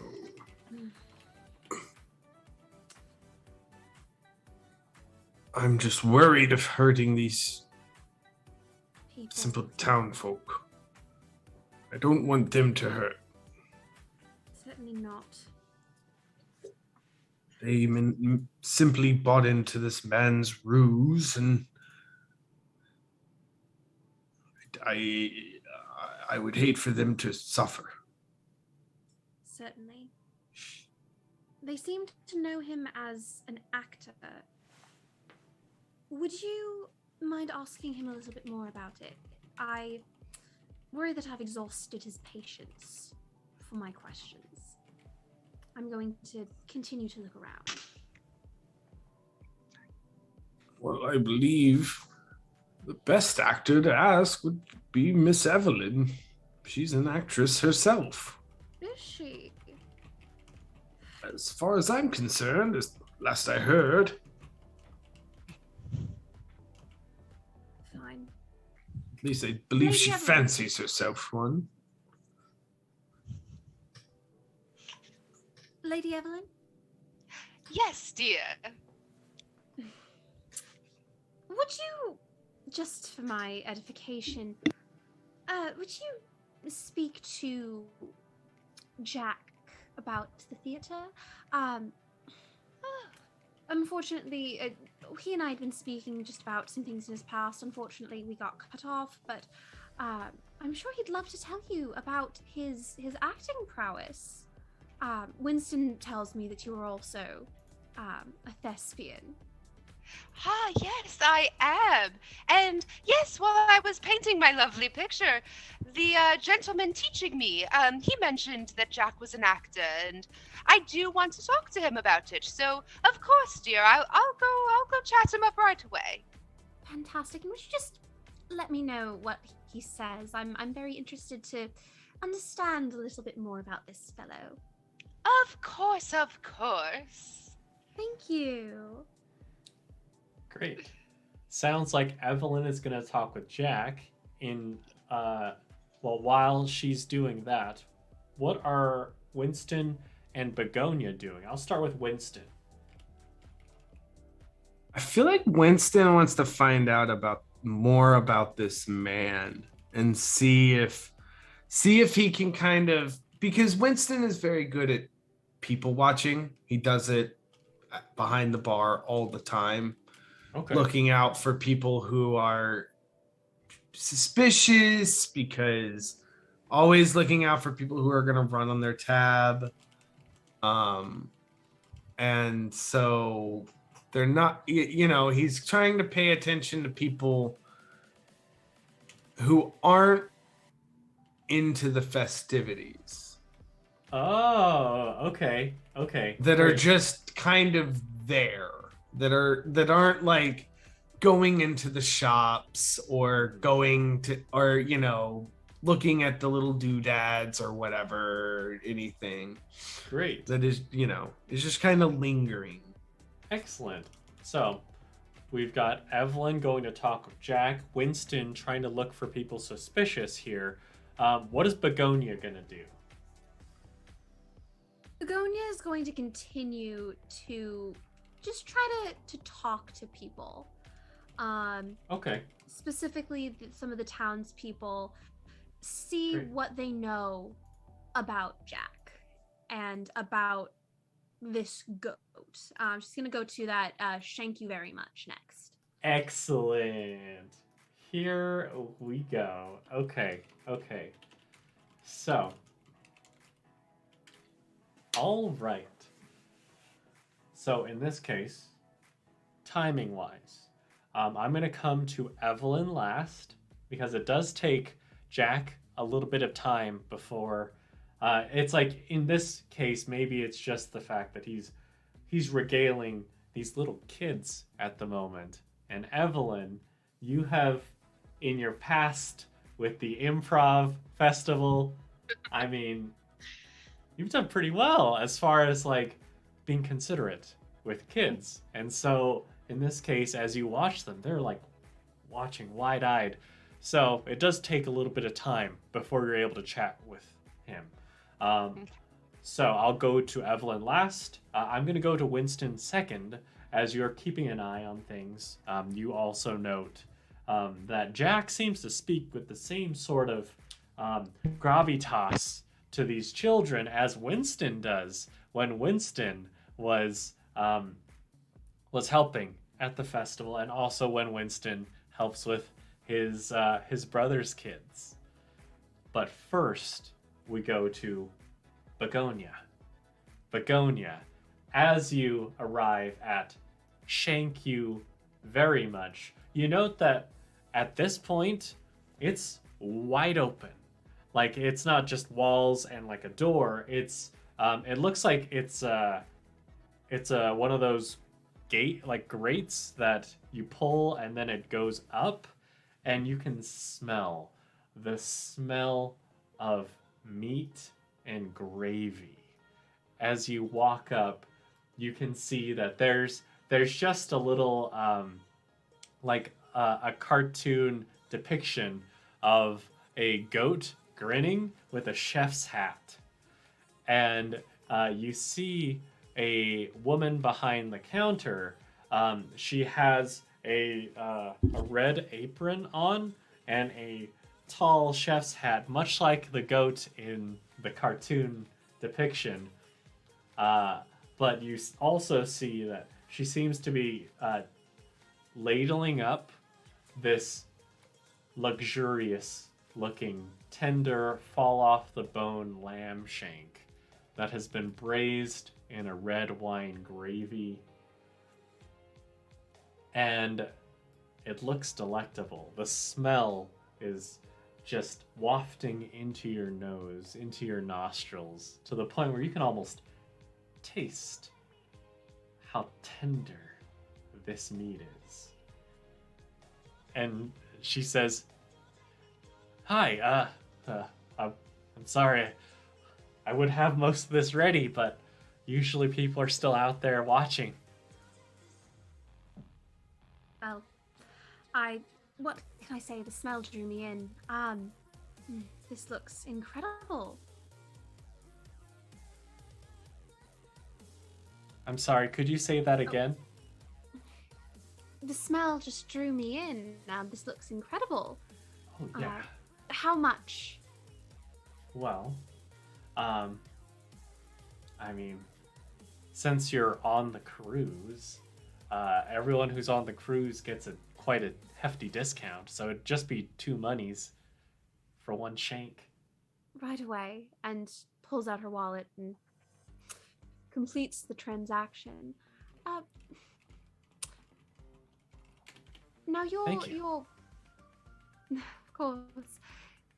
Now I'm one of the people that Jack brought aboard, the October Society. Oh, wonderful. Yes, he wanted us to, look into the goat for him, and I've of course I've seen the goat. We've gotten some photos, and So you have seen it. So yes, you guys I are the did see it. pros. Yes, Okay, good. and I've taken a little bit of an interest in Jack, and I was wondering, just what could you tell me about him? I mean, he seems to be quite popular amongst those working on the ship. Oh yeah, I mean he grew up in Chandra, so I mean he was always kind of a bit of a crazy kid, always Oh, what sort looking of things for did he get up hidden to? treasure. What Oh. sort of antics did he get up to? He's just I mean he always seemed to be looking for the next way to strike gold. I mean he was always kind of big into treasure hunting, so Really? And it seems that he has finally struck gold and found his treasure. yeah, I mean he was bound to, I guess. Law of averages, right? Of course, yes. Now, what sort of business model does he have for this, if you don't mind me asking? Oh, I don't know. I just know that, I mean, when he discovered it, he made a deal with everyone, so that, I mean, because he found it, he wanted the town to prosper. So, we're all on the ship. The sales we make 50-50, but honestly, now that you have verified, now that the October Society has seen it, then I feel a lot better about this overall. And I was probably the last. Had you any doubts? Well, I mean, Jack's failed so much in the past when it came to these sorts of things. Like, he would always say that he was going to go out looking for treasure at this spot. It was like Bouchard's treasure over there, and he never really came up with anything. But now that he's found something that's verified, I mean, I feel a lot better about buying his portion when he leaves tonight. He's leaving tonight. Where's he heading? Jersey. Oh. Of course.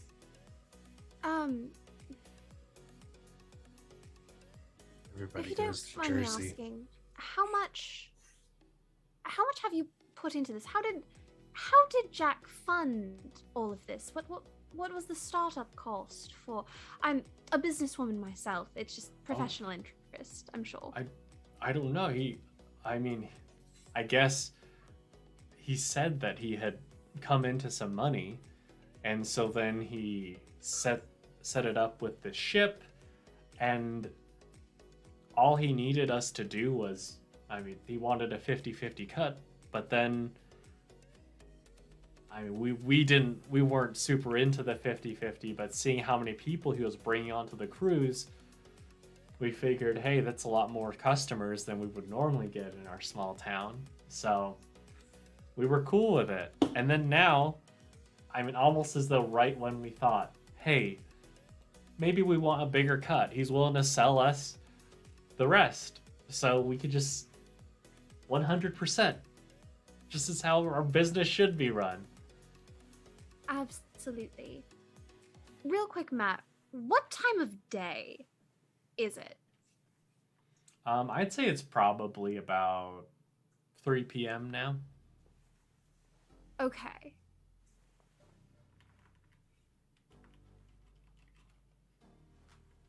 Well, thank you so much for Yeah, of course. this Enjoy. delicious meal.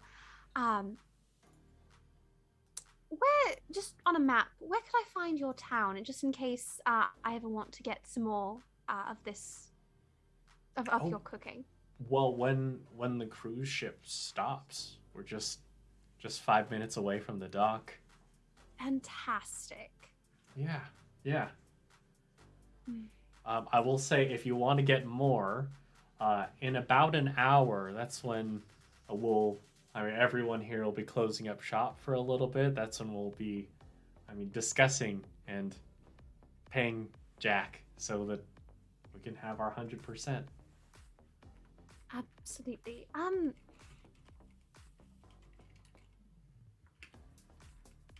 Do you know why exactly tomorrow is when he leaves?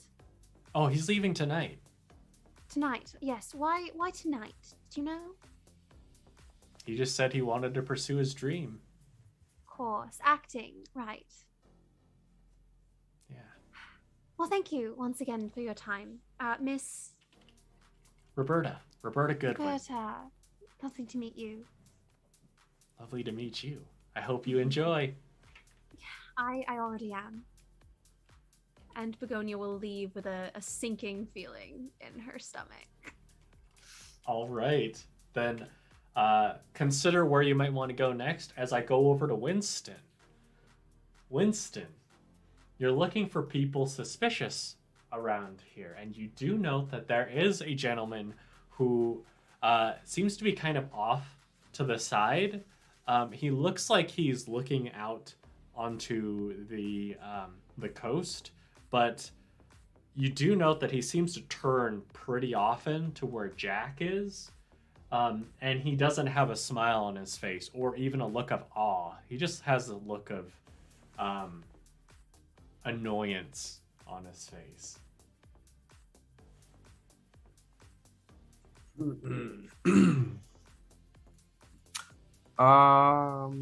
Okay. Winston's just gonna walk up to the gentleman and just before stepping up to the gentleman, compose himself, and then go, "How are you doing today, sir?" Fine. What's it to you? Oh, just making small chat. So, do you believe in all this flying goat? I guess. I haven't seen it fly yet. Good observation, sir. Very good observation indeed. So, Thanks. So are you from this small town or just visiting, checking out the sights? Of course not. So what brings you on board? You're asking an awful lot of questions. Oh, just a curious fellow. I'm a barman by trade, so sorry, I'm curious by nature. Yeah.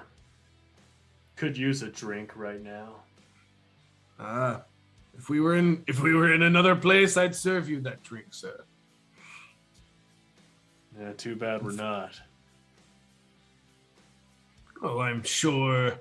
What's this? Shank you very much. Might have a bottle or two. Might I interest you in a drink? You're paying? Oh, of course, sir. I'm offering. be rude to offer a drink and then ask you to pay. And you do see his eyes kind of like flash over to Jack for a second. And he says, "Yeah. All right, let's go." All right, and he will walk with the gentleman to shank you very much. Great. Great. So, when you get there, the smell is intoxicating. And you do note that there are a couple drinks. There aren't a ton of alcoholic beverages. They seem to be more run-of-the-mill here, especially with how many like more family units are around with kids and whatnot. But she is able to serve up just a couple glasses of a beer that's all right. Like, by Winston standards, this might not be what you would want to serve in your pub, but it, as far as like its quality for its price, pretty good. Okay.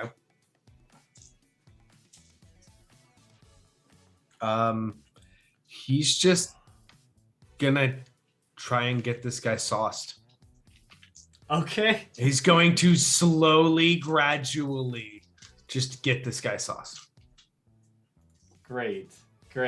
Okay. To the point of hopefully Winston has a fortitude like an ox. He's been drinking since he was since he was a child. He would sneak. He grew up in a pub. Mm-hmm. Don't look at me like that. Underage drinking is bad, kids at home. Underage drinking is very bad. But yeah, I mean, this guy grew up in a pub. He was always around it. He never, didn't think anything of it. Okay. Honestly, it's European, so. So I'm gonna More have European, you. so. I'm gonna have you do a persuasion roll here because, it would be easy if it were your pub with your spirits, but Right. as this is like a certain quality, there's only so much you can take, and so I would need you to persuade him to stay.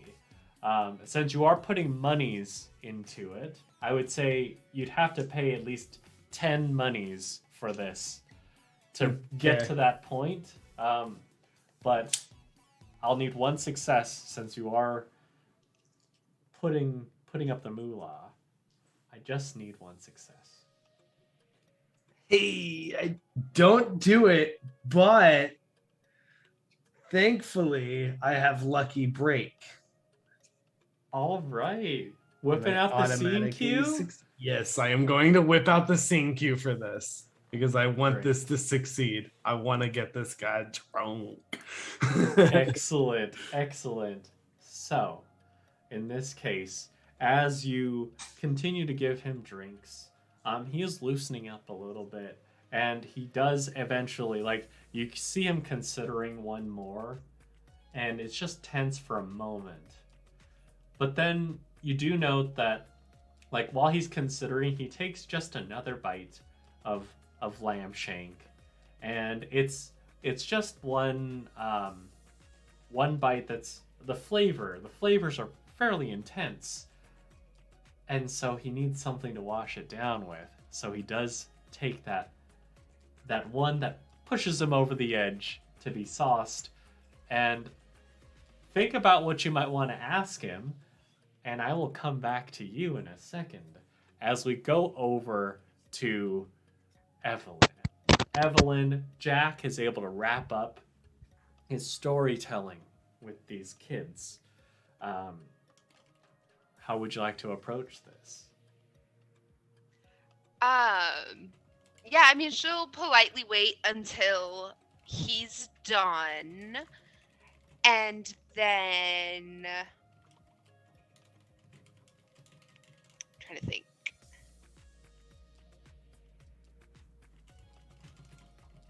Okay. Sorry, I was looking You're at good. CQ. well. But she'll wait for him to be done and then go up and just start casually conversating and probably just be like, so Mr. Jack, I hear that Evelyn. you are also an actor. Is that true? What? Oh yeah, of course. And it's like you can see it's also he's processing something real quick, and he's like, "Oh, I'm so sorry," and then he like does the bow again on one knee. I was wondering if or I was curious what parts you've played in. You see, I'm also an aspiring actress, and I haven't quite been able to land the role that I want, but I have dabbled here and there. Right. So I've had some similar difficulties. I mean, sometimes you just get typecast into certain roles. Yes. I want to be the hero sometimes, but they always put me as the villain. Oh, what a shame. These directors and managers, they just don't understand that Right? people could be very much more well suited for leading roles and not being cast aside into the background. Exactly. And I don't want to be the bad guy every time. No. Why do you think it is that they cast you as the bad guy? I don't know. Maybe I just have that bad boy look. I don't think you look so bad to me. Oh, well, thank you. Although I did wonder, as I hear things around the ship and whatnot, that you have a sort of a history. What sort of things might that entail? You might need to do a little persuasion roll for me. Okay. Dang. Persuasion. Icky. Okay. Perfect. That's a 2 and a 5. A 5 is a success, Yeah, right? yeah, that's one. Okay. That's one success. One so, success. He'll say, well, I mean, everyone's just kind of looking for their big break, right? So, from time to time, I've kind of been swept into certain things, and sometimes you just put your faith in people, and it just doesn't pay off. Yes, I understand that.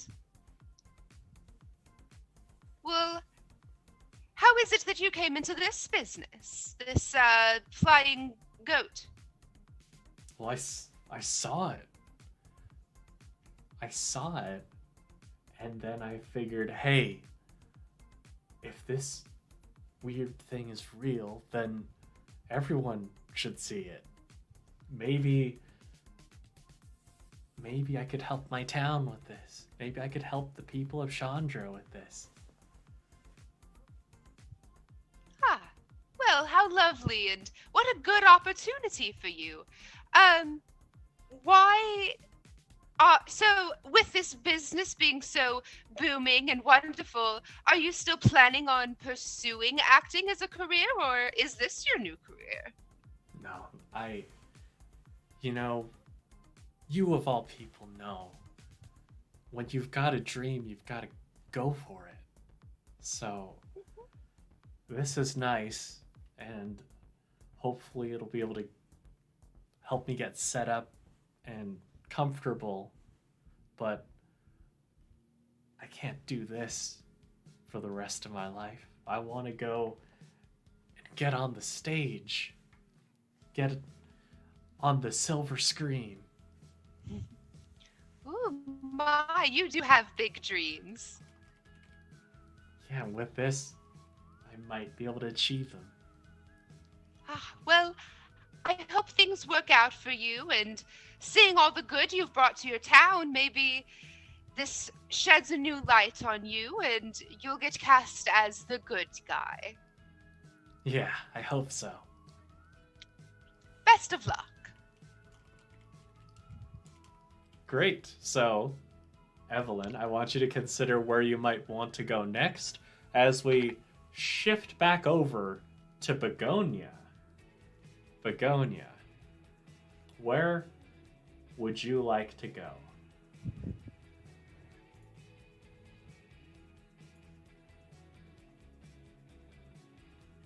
I think Begonia wants to at least see what Winston is doing, check in with him, see if he's been able to find anything out. Oh, okay. Great. So, after you got your lamb shank, taking a look around a bit, you do note that Winston is leading a fairly annoyed-looking gentleman to shank you very much. And you see him continue to buy this gentleman drinks. Okay. So, what would you like to do?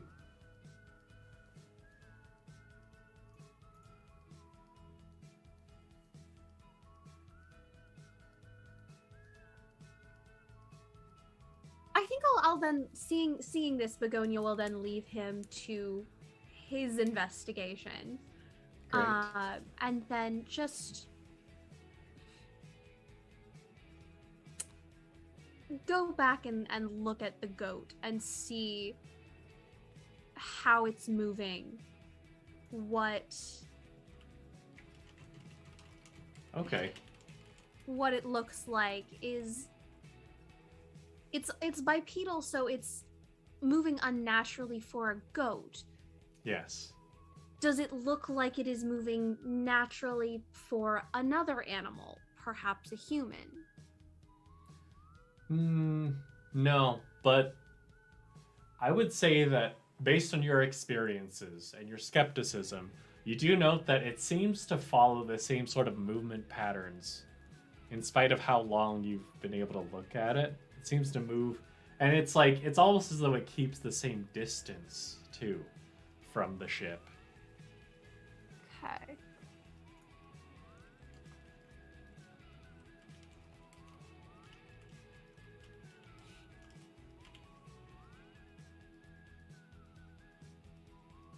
So, I think Begonia's just gonna keep wandering around a little bit and noting the movement patterns, as well as just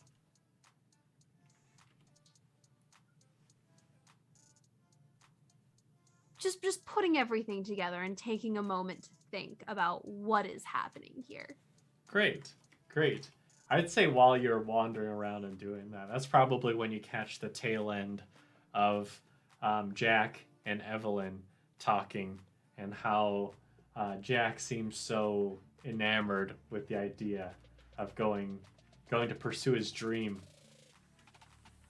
of acting, and how attached to that he is. Jack, might I have another word with you? Yeah. Now, this is, you may have heard I'm a businesswoman. And this is, as a businesswoman, not as a member of the October Society. Where did you find the capital to start this up? As of course, once you've discovered something like this, and being in the cryptid business myself, I'm sure it could be quite a lucrative possibility for my future. And I wonder, what it takes to get into the biz. You want to do a little bravado and persuasion for me? Absolutely. How many successes do I need? You'll need 2. Okay. Well, there's 1. I got 5. Great. And another 5. I'm good. Oh, sweet. Sweet. So, he says, and the way I'm treating this is less of a you're able to pry it out of him, but more of a what he says next is very obviously a lie. He says, oh, well, I might have decided to just fly straight for once, do some work, do some odd jobs here and there, some good, honest living, and I had some savings, so I decided to rent this. And with the deal I gave the captain, it just made it a lot easier so that we could do this. I see. And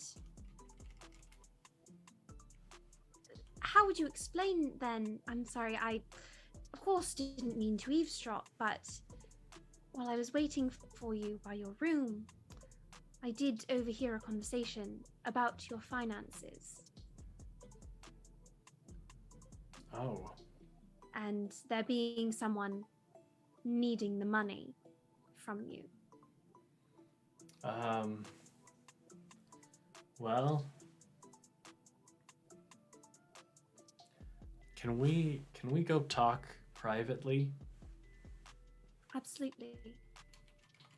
And Jack, I want you to know I don't think that you're a bad person. I just want to know what's going on. For the sake of my people and for the sake of yours, everyone here seems to really, really care for you, and I can tell that you want them to succeed. Yeah. Let's. And he kind of gestures to try to lead you up to. Okay, let's see. I just want to see if.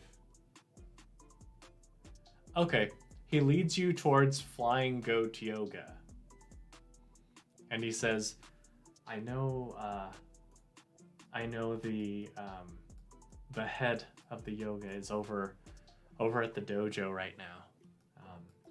So she shouldn't be back until a bit later, so we can talk in here.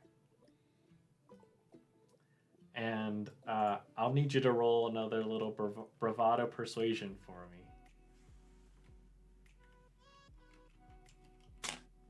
That was a 1. 5. Okay. And another 5. Great.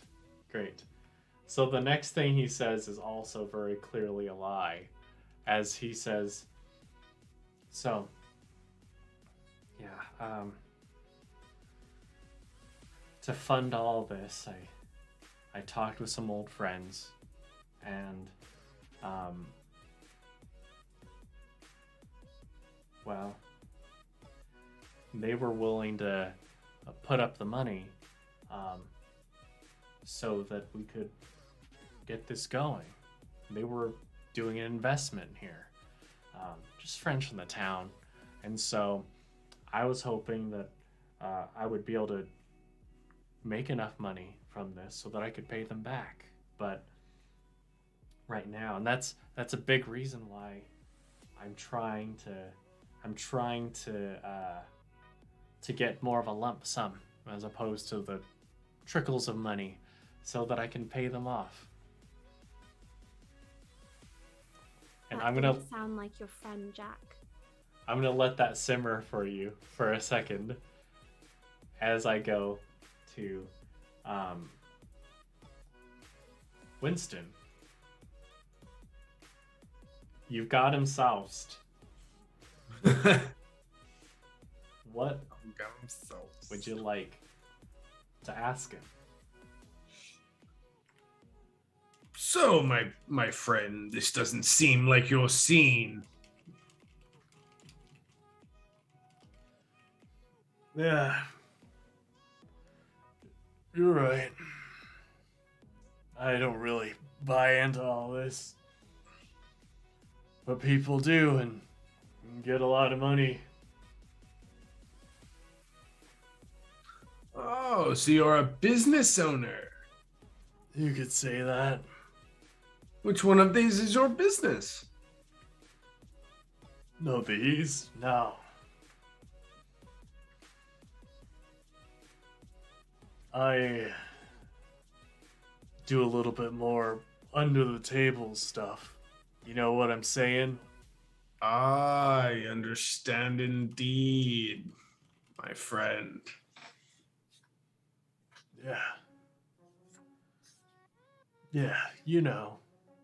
I can trust you. You're a good friend. Well, under the table dealings deal with certain individuals. So, Yeah. who do you belong to, my good man? Well, I work mainly in the city.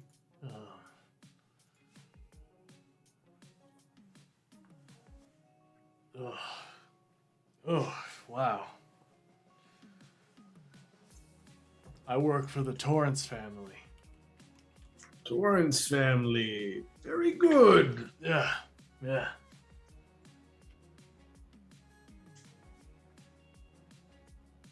Very good indeed, my friend. And he will pour him another drink. And as he's gotten as kind of the information he wants, he's now just gonna get the guy blackout drunk to where he passes out. Okay. He's gotten his information. He's done. Okay. It's time for little boy to take a nap. Great.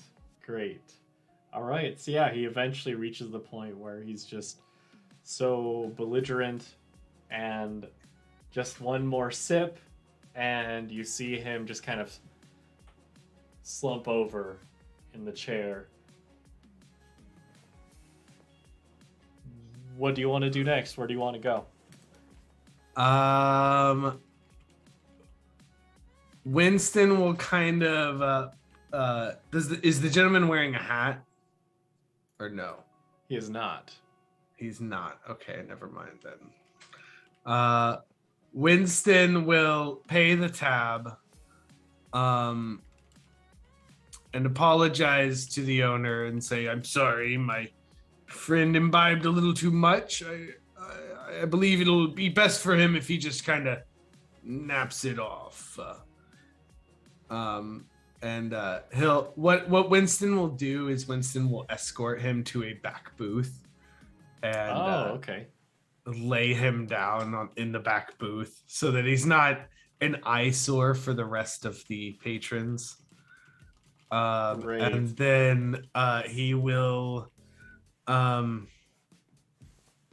pay the tab and walk out of the business and just kind of look around to try to link back up with Begonia and Evelyn and stuff. Great. I'd say at this point, probably about 16 monies, if you wouldn't mind marking that down. Okie-doke. Yeah, and good thing you did, because there are quite a few patrons here. Amidst you talking with this gentleman, the people had started rifling in from the side, and I mean it's getting closer and closer to the evening, so people are getting a little hungry. But you're gonna go look for Begonia and Evelyn? Yes. Okay, great. So, in this case, Evelyn, after you spoke with Jack about acting, where did you decide to head to? I think she is going to head to the goat act moments. Great. Excellent. Okay. Yeah. All right. So I'd say Winston, probably as you were feeding this gentleman. Of course, as I said, there was just one of those like grates that open up above, so you would have seen Evelyn walking to Goat-ness, especially with how sauced the guy was. You looking away wouldn't necessarily be on his radar. So you would be able to meet up with Evelyn at Goat-ness. Alrighty. Now, at Goat-ness, and I'm pulling up the map again real quick. But here, there is a woman by the name of Eleanor, and as Evelyn enters, you would note that there are quite a few little scenes, like cutouts, where people can put their heads inside, and then she'll take the picture. And there are quite a lot of them that have they're like goats and sheep, but the most popular one is one that depicts a bipedal goat with bat wings. And she seems to be mostly, she's delegated. There are quite a few people working here. This seems to be quite the popular attraction. But when you walk in, she sees you. She sees the elegance of your clothes, and her eyes widen a little bit. And she immediately steps forward, and she says, "Oh, please, my lady. It looks like you've stepped into the right place." Well, it would certainly seem that I have. You are the first person to recognize me. Oh, well. Just kind of gesture. Is it much of a surprise? I like you. Well, I like you as well. So are you here for a picture? I actually was curious.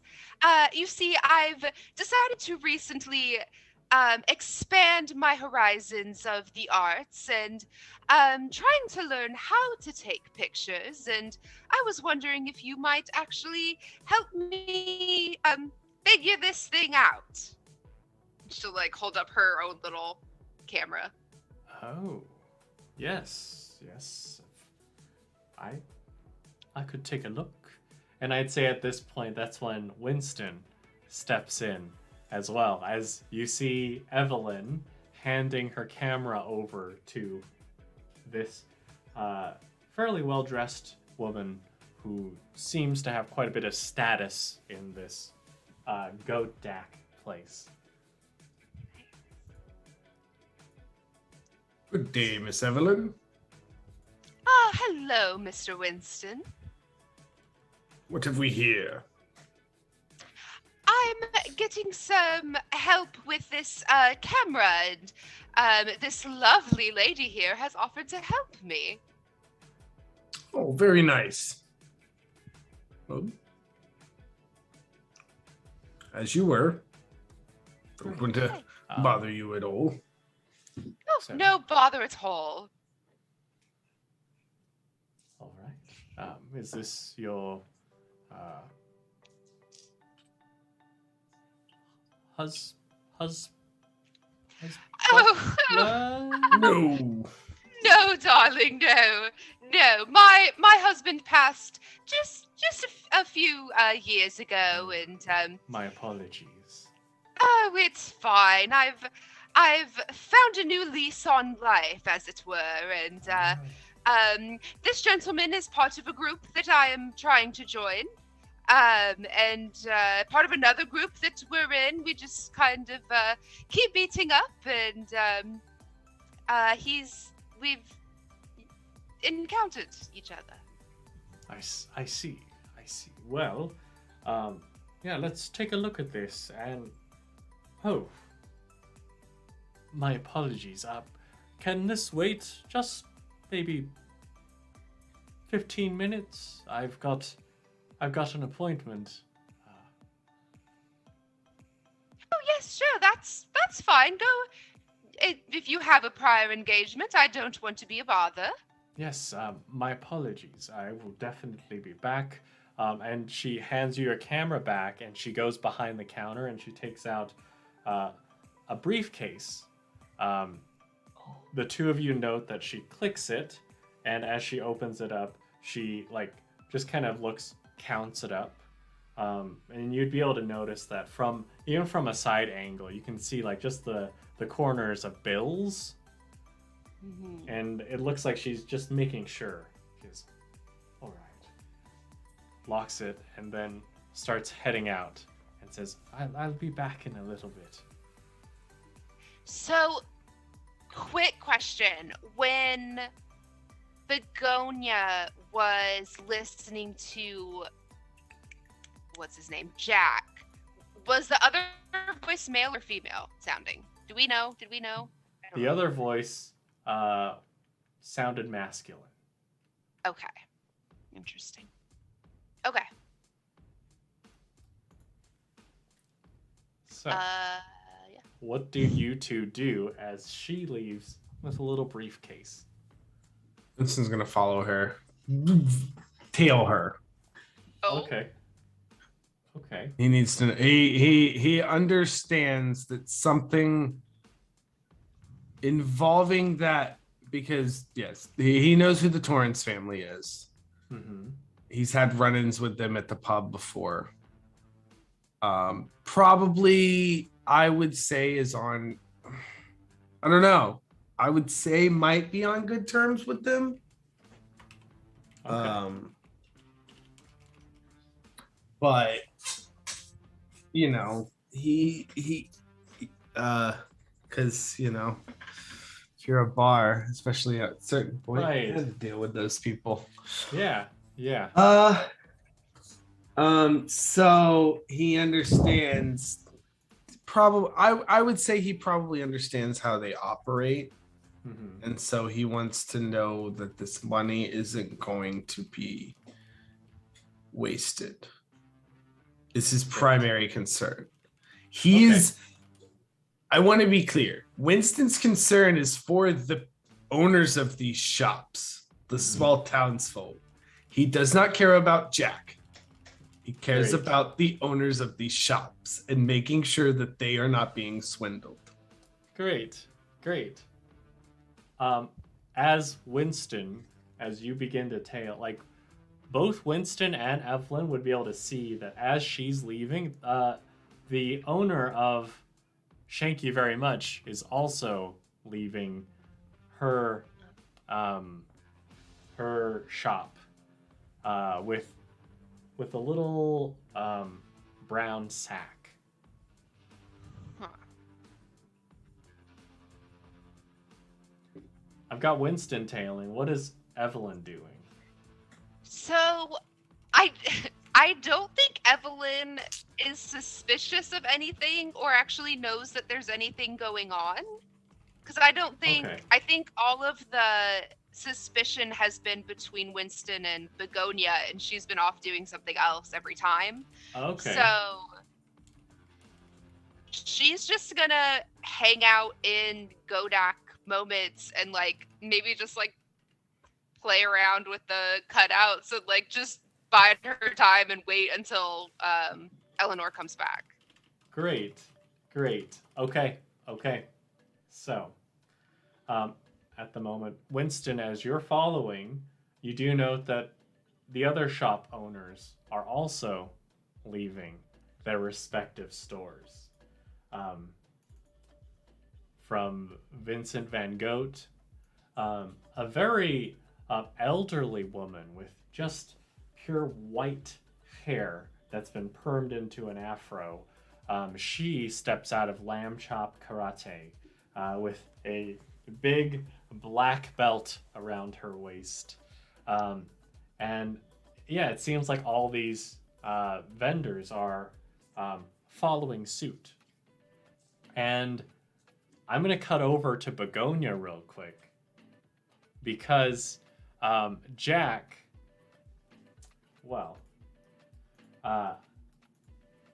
Jack is gonna all of a sudden pause and say, "Oh no, sorry, I need to go." Jack, What was that? Jack, before you leave, I know you're not going to tell me what's really going on, but those people down there waiting for you, who've staked their livelihoods on this, they should know. They deserve to know.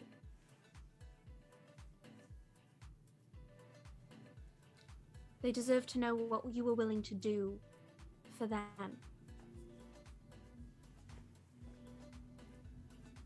Yeah.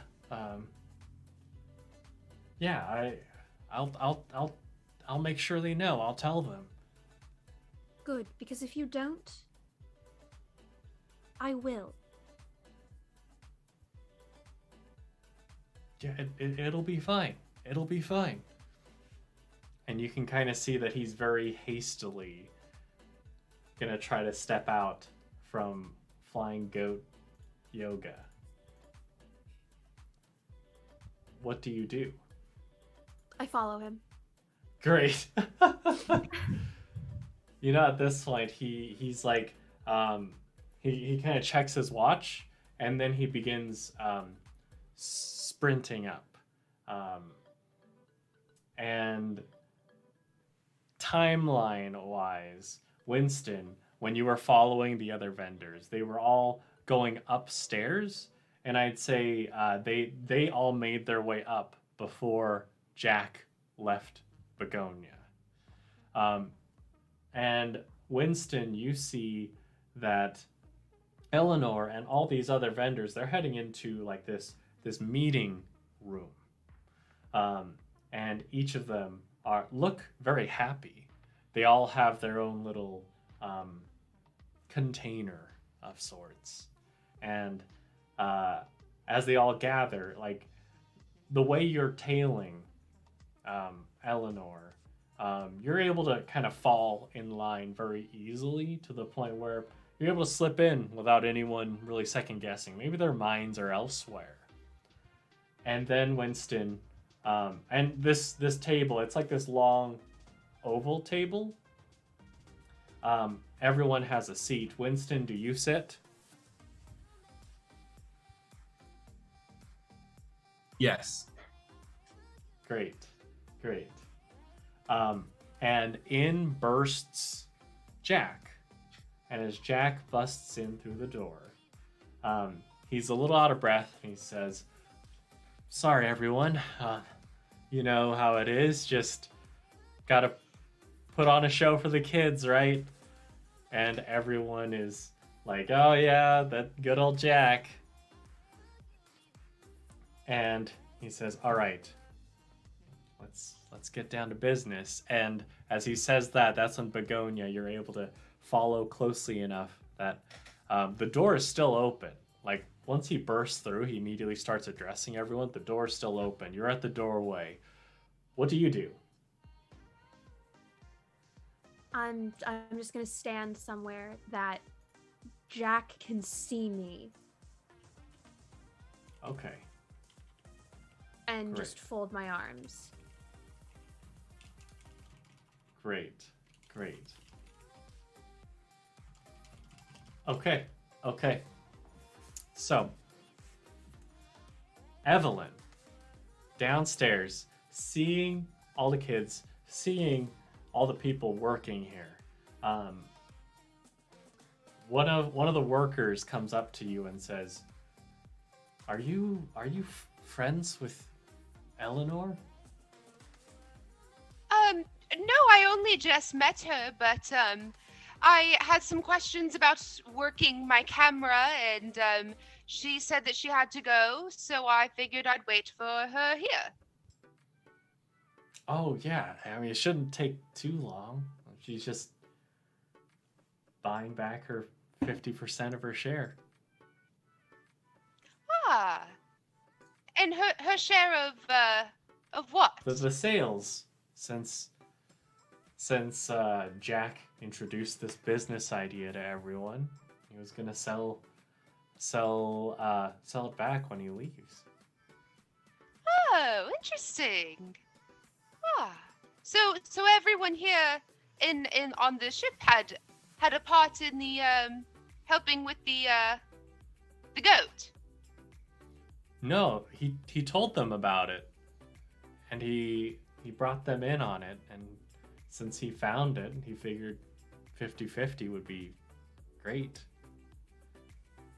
Ah, how lovely.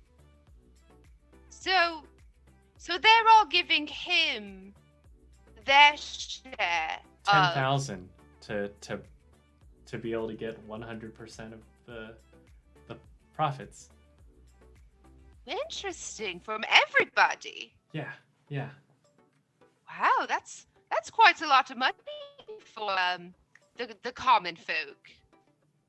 Yeah, but I mean, if everyone wants to see, especially with the help of you and the other members of the October Society, then I will probably have global tourists coming by.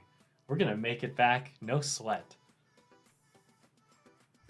Ah, how lovely. I'm trying to think like how smart Evelyn is. Honestly, if she like understands that this is a bad idea, I don't think she does.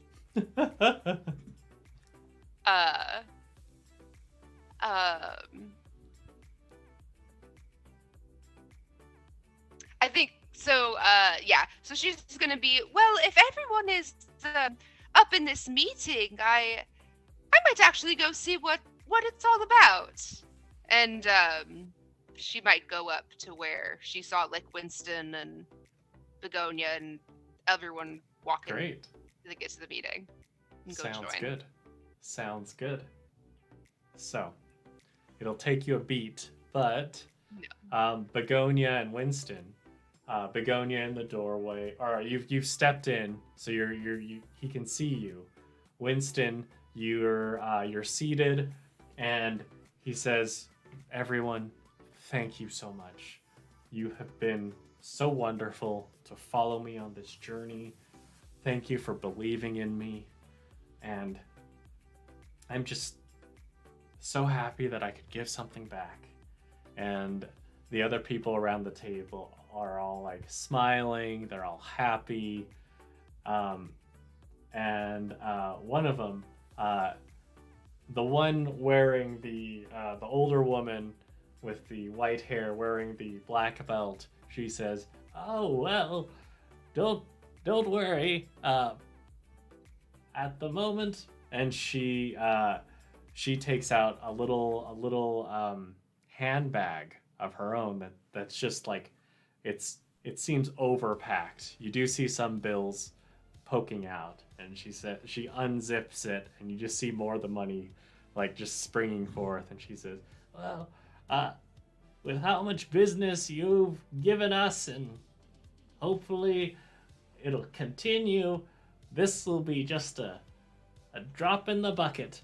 And she slides over her 10,000 monies.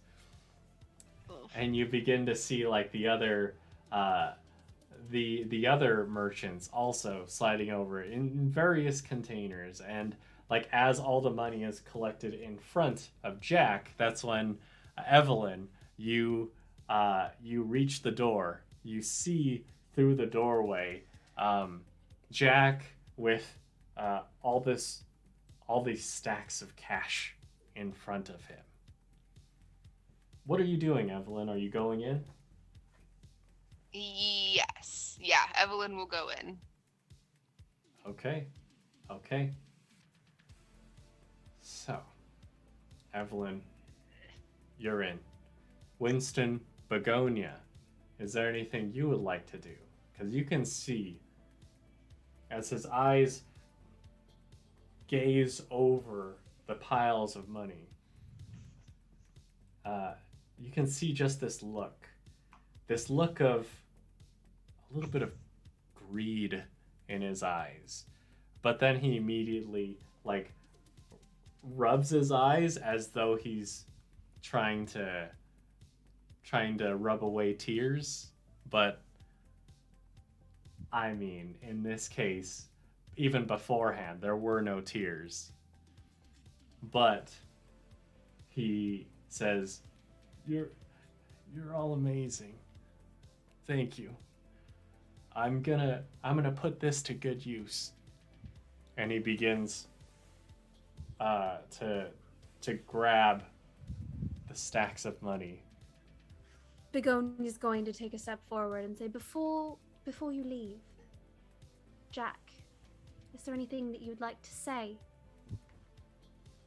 to these people who've supported you? Oh will the October Society, they verified the existence, and so you will prosper for years to come. Actually, Jack, that isn't what I've meant. I'm very sorry to be the one to say this to you all,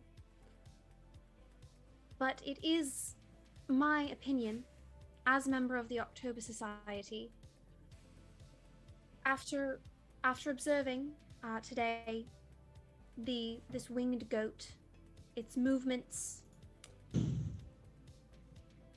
that I do not believe it to be a real animal.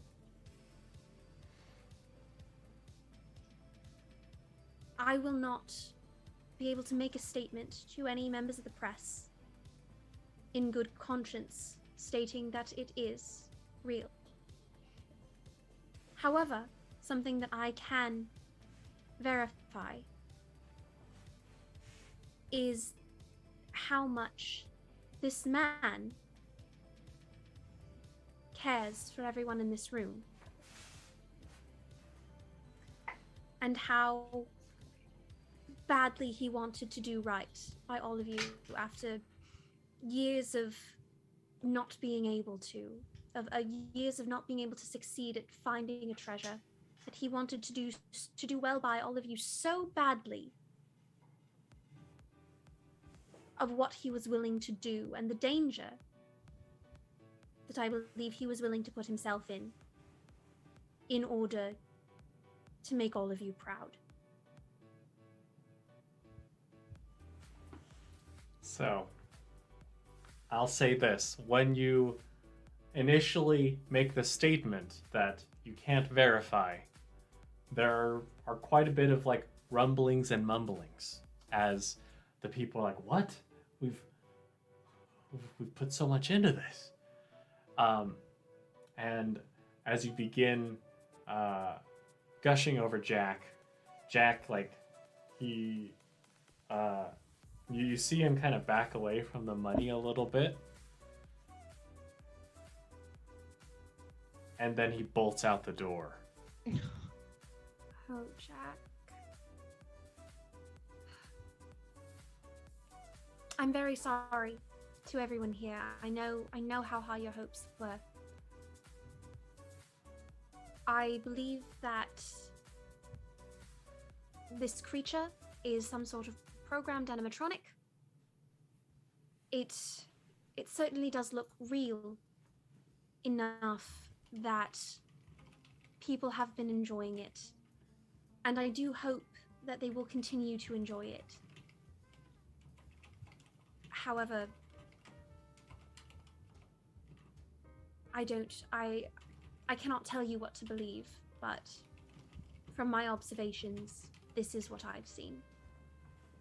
If my compatriots, and I gesture to Winston and to Evelyn, have anything to add, a difference of opinion, anything to confirm anything that I've said, I would love if you would, I would very much appreciate if you would give them your ear as well.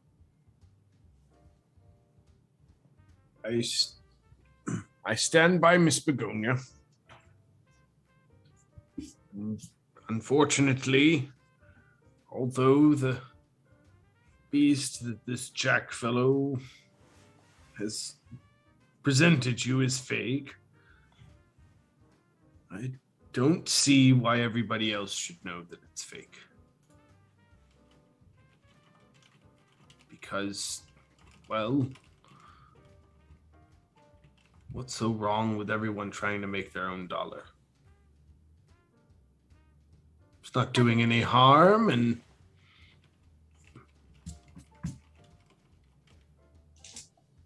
I believe you can keep doing this cruise for your town, and everything should be fine. Evelyn. Yes. And Begonia pulls out the picture.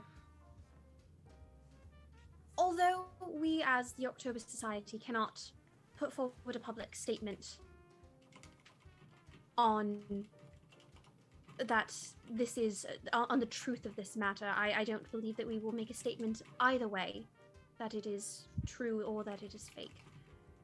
We do have this photograph taken by Lady Evelyn. Is that something that you would allow for these fine people to keep, to do with what they wish, if they wish to attempt to have it published for advertisements to continue their business? Oh, yes, of course. They can keep the picture if it would help them to keep this lovely little ship and town going. Yes. Thank you, Lady Evelyn. Of course. Once again, everyone, I am deeply sorry for everything that has occurred here this evening. I know that I will continue myself to patronize your businesses as best I can. Roberta, especially, I might get another helping of that lamb shank. And Mildred is the first to speak up, and she says, well, thank you. Though I appreciate the sentiment, I don't think that we can continue with the lie. I'm glad you were able to stop him from, and she gestures towards the piles of cash that have been left on the corner, and she says, stop him from taking our money on a hoax, but, well, I guess a dream was nice while it lasted. And she'll go and grab the photograph. It had it's close. It's not quite fully developed yet. Not quite fully there yet. And she will go to each of you and offer just like a hearty handshake and say, thank you. We were hoping that it would be real, but alas, just Jack up to his old tricks.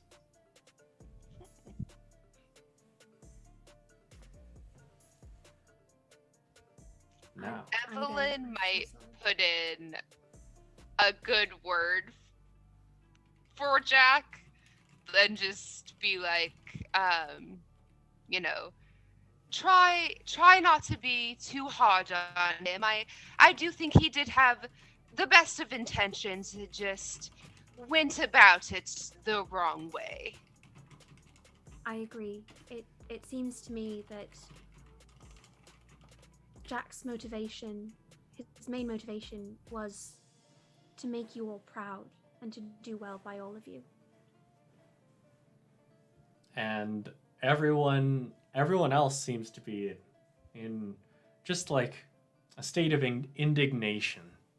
But Mildred quiets them down and says, well, I think that's wise.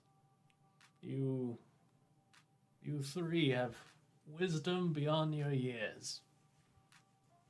And if he shows his face in Chandra again, I will welcome him with open arms. maybe a That's very kick, a swift kick in the ass, but open arms nonetheless. I don't think anyone could blame you for that. Yes. Yes. Well. And she starts putting the various bills back in their own containers, sliding them back. And now, well, we're going to go into a little bit of aftermath here. I need each of you to go through like what happens next for each of your characters before I maybe give you a little surprise at the end. So we're gonna start with Begonia, and then we'll go to Evelyn, and finally Winston. So you have full narrative control. Begonia, after uncovering this hoax, what's in store?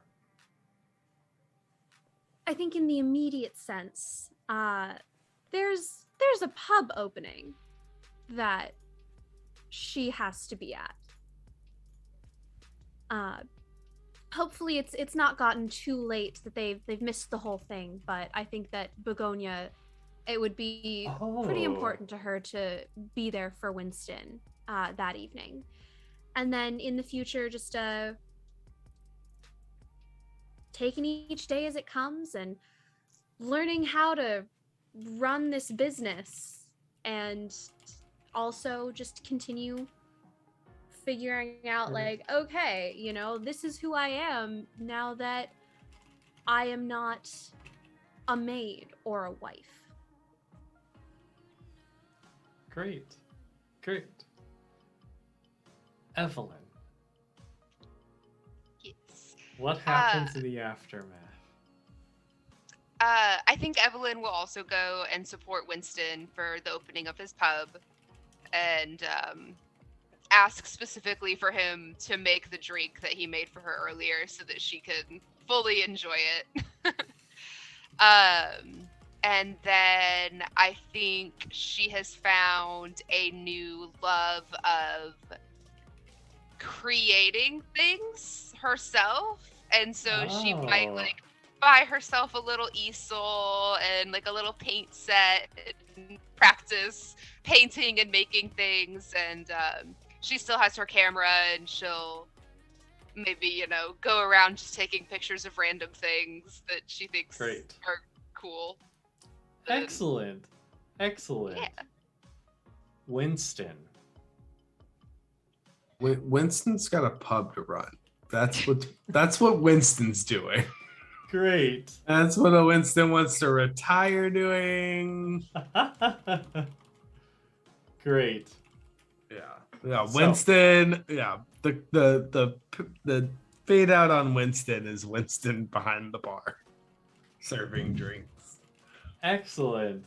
So, in this case, I mean, okay, great. Winston, I have a question for you. In this new pub, as far as tech goes, are you fairly on the button? I wouldn't be, but I'm sure Clara would be. Excellent. So, Clara insisted on this new technology that had been developed. It's supposed to broadcast moving pictures from the comfort of your own home. And she had one of these installed in your pub, up in the corner. And as all of you are celebrating, she says, "All right, everybody, let's give it a whirl." And she turns on the TV. And you immediately see it's just fuzzy initially. And then the picture begins to become clearer and clearer. And then you see a news report of there is a anchor woman at a town that looks familiar. and she says, breaking news, there has been a recent development at the town of Chandra. There seems to have been some sort of creature that was discovered there. And there's evidence. And she holds up this little picture where all of you can see in the picture is this very blown up face of Evelyn, who had the camera backwards when she took the picture. But you can very clearly see behind her, there's a silhouette. There's a silhouette of something off in the distance. And I am going to send it in the Discord for what you see behind Evelyn in the water. Of course. Oh. Yes. And now, with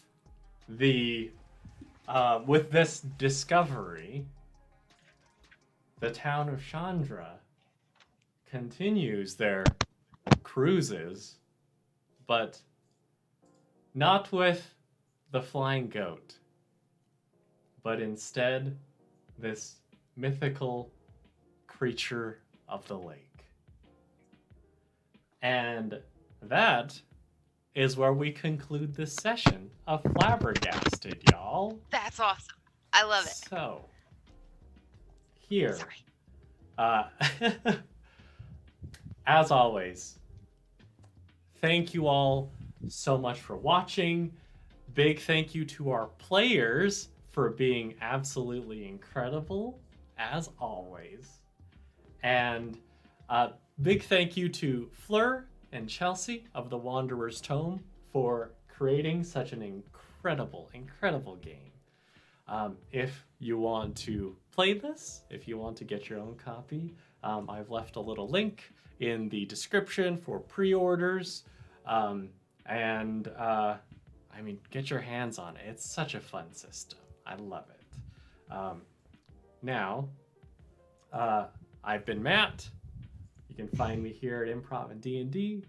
And, I mean, just final words from each of our cast members. I'll start with Rachel, go to Alex, and then finally Chase. Who are you? Who have you been tonight?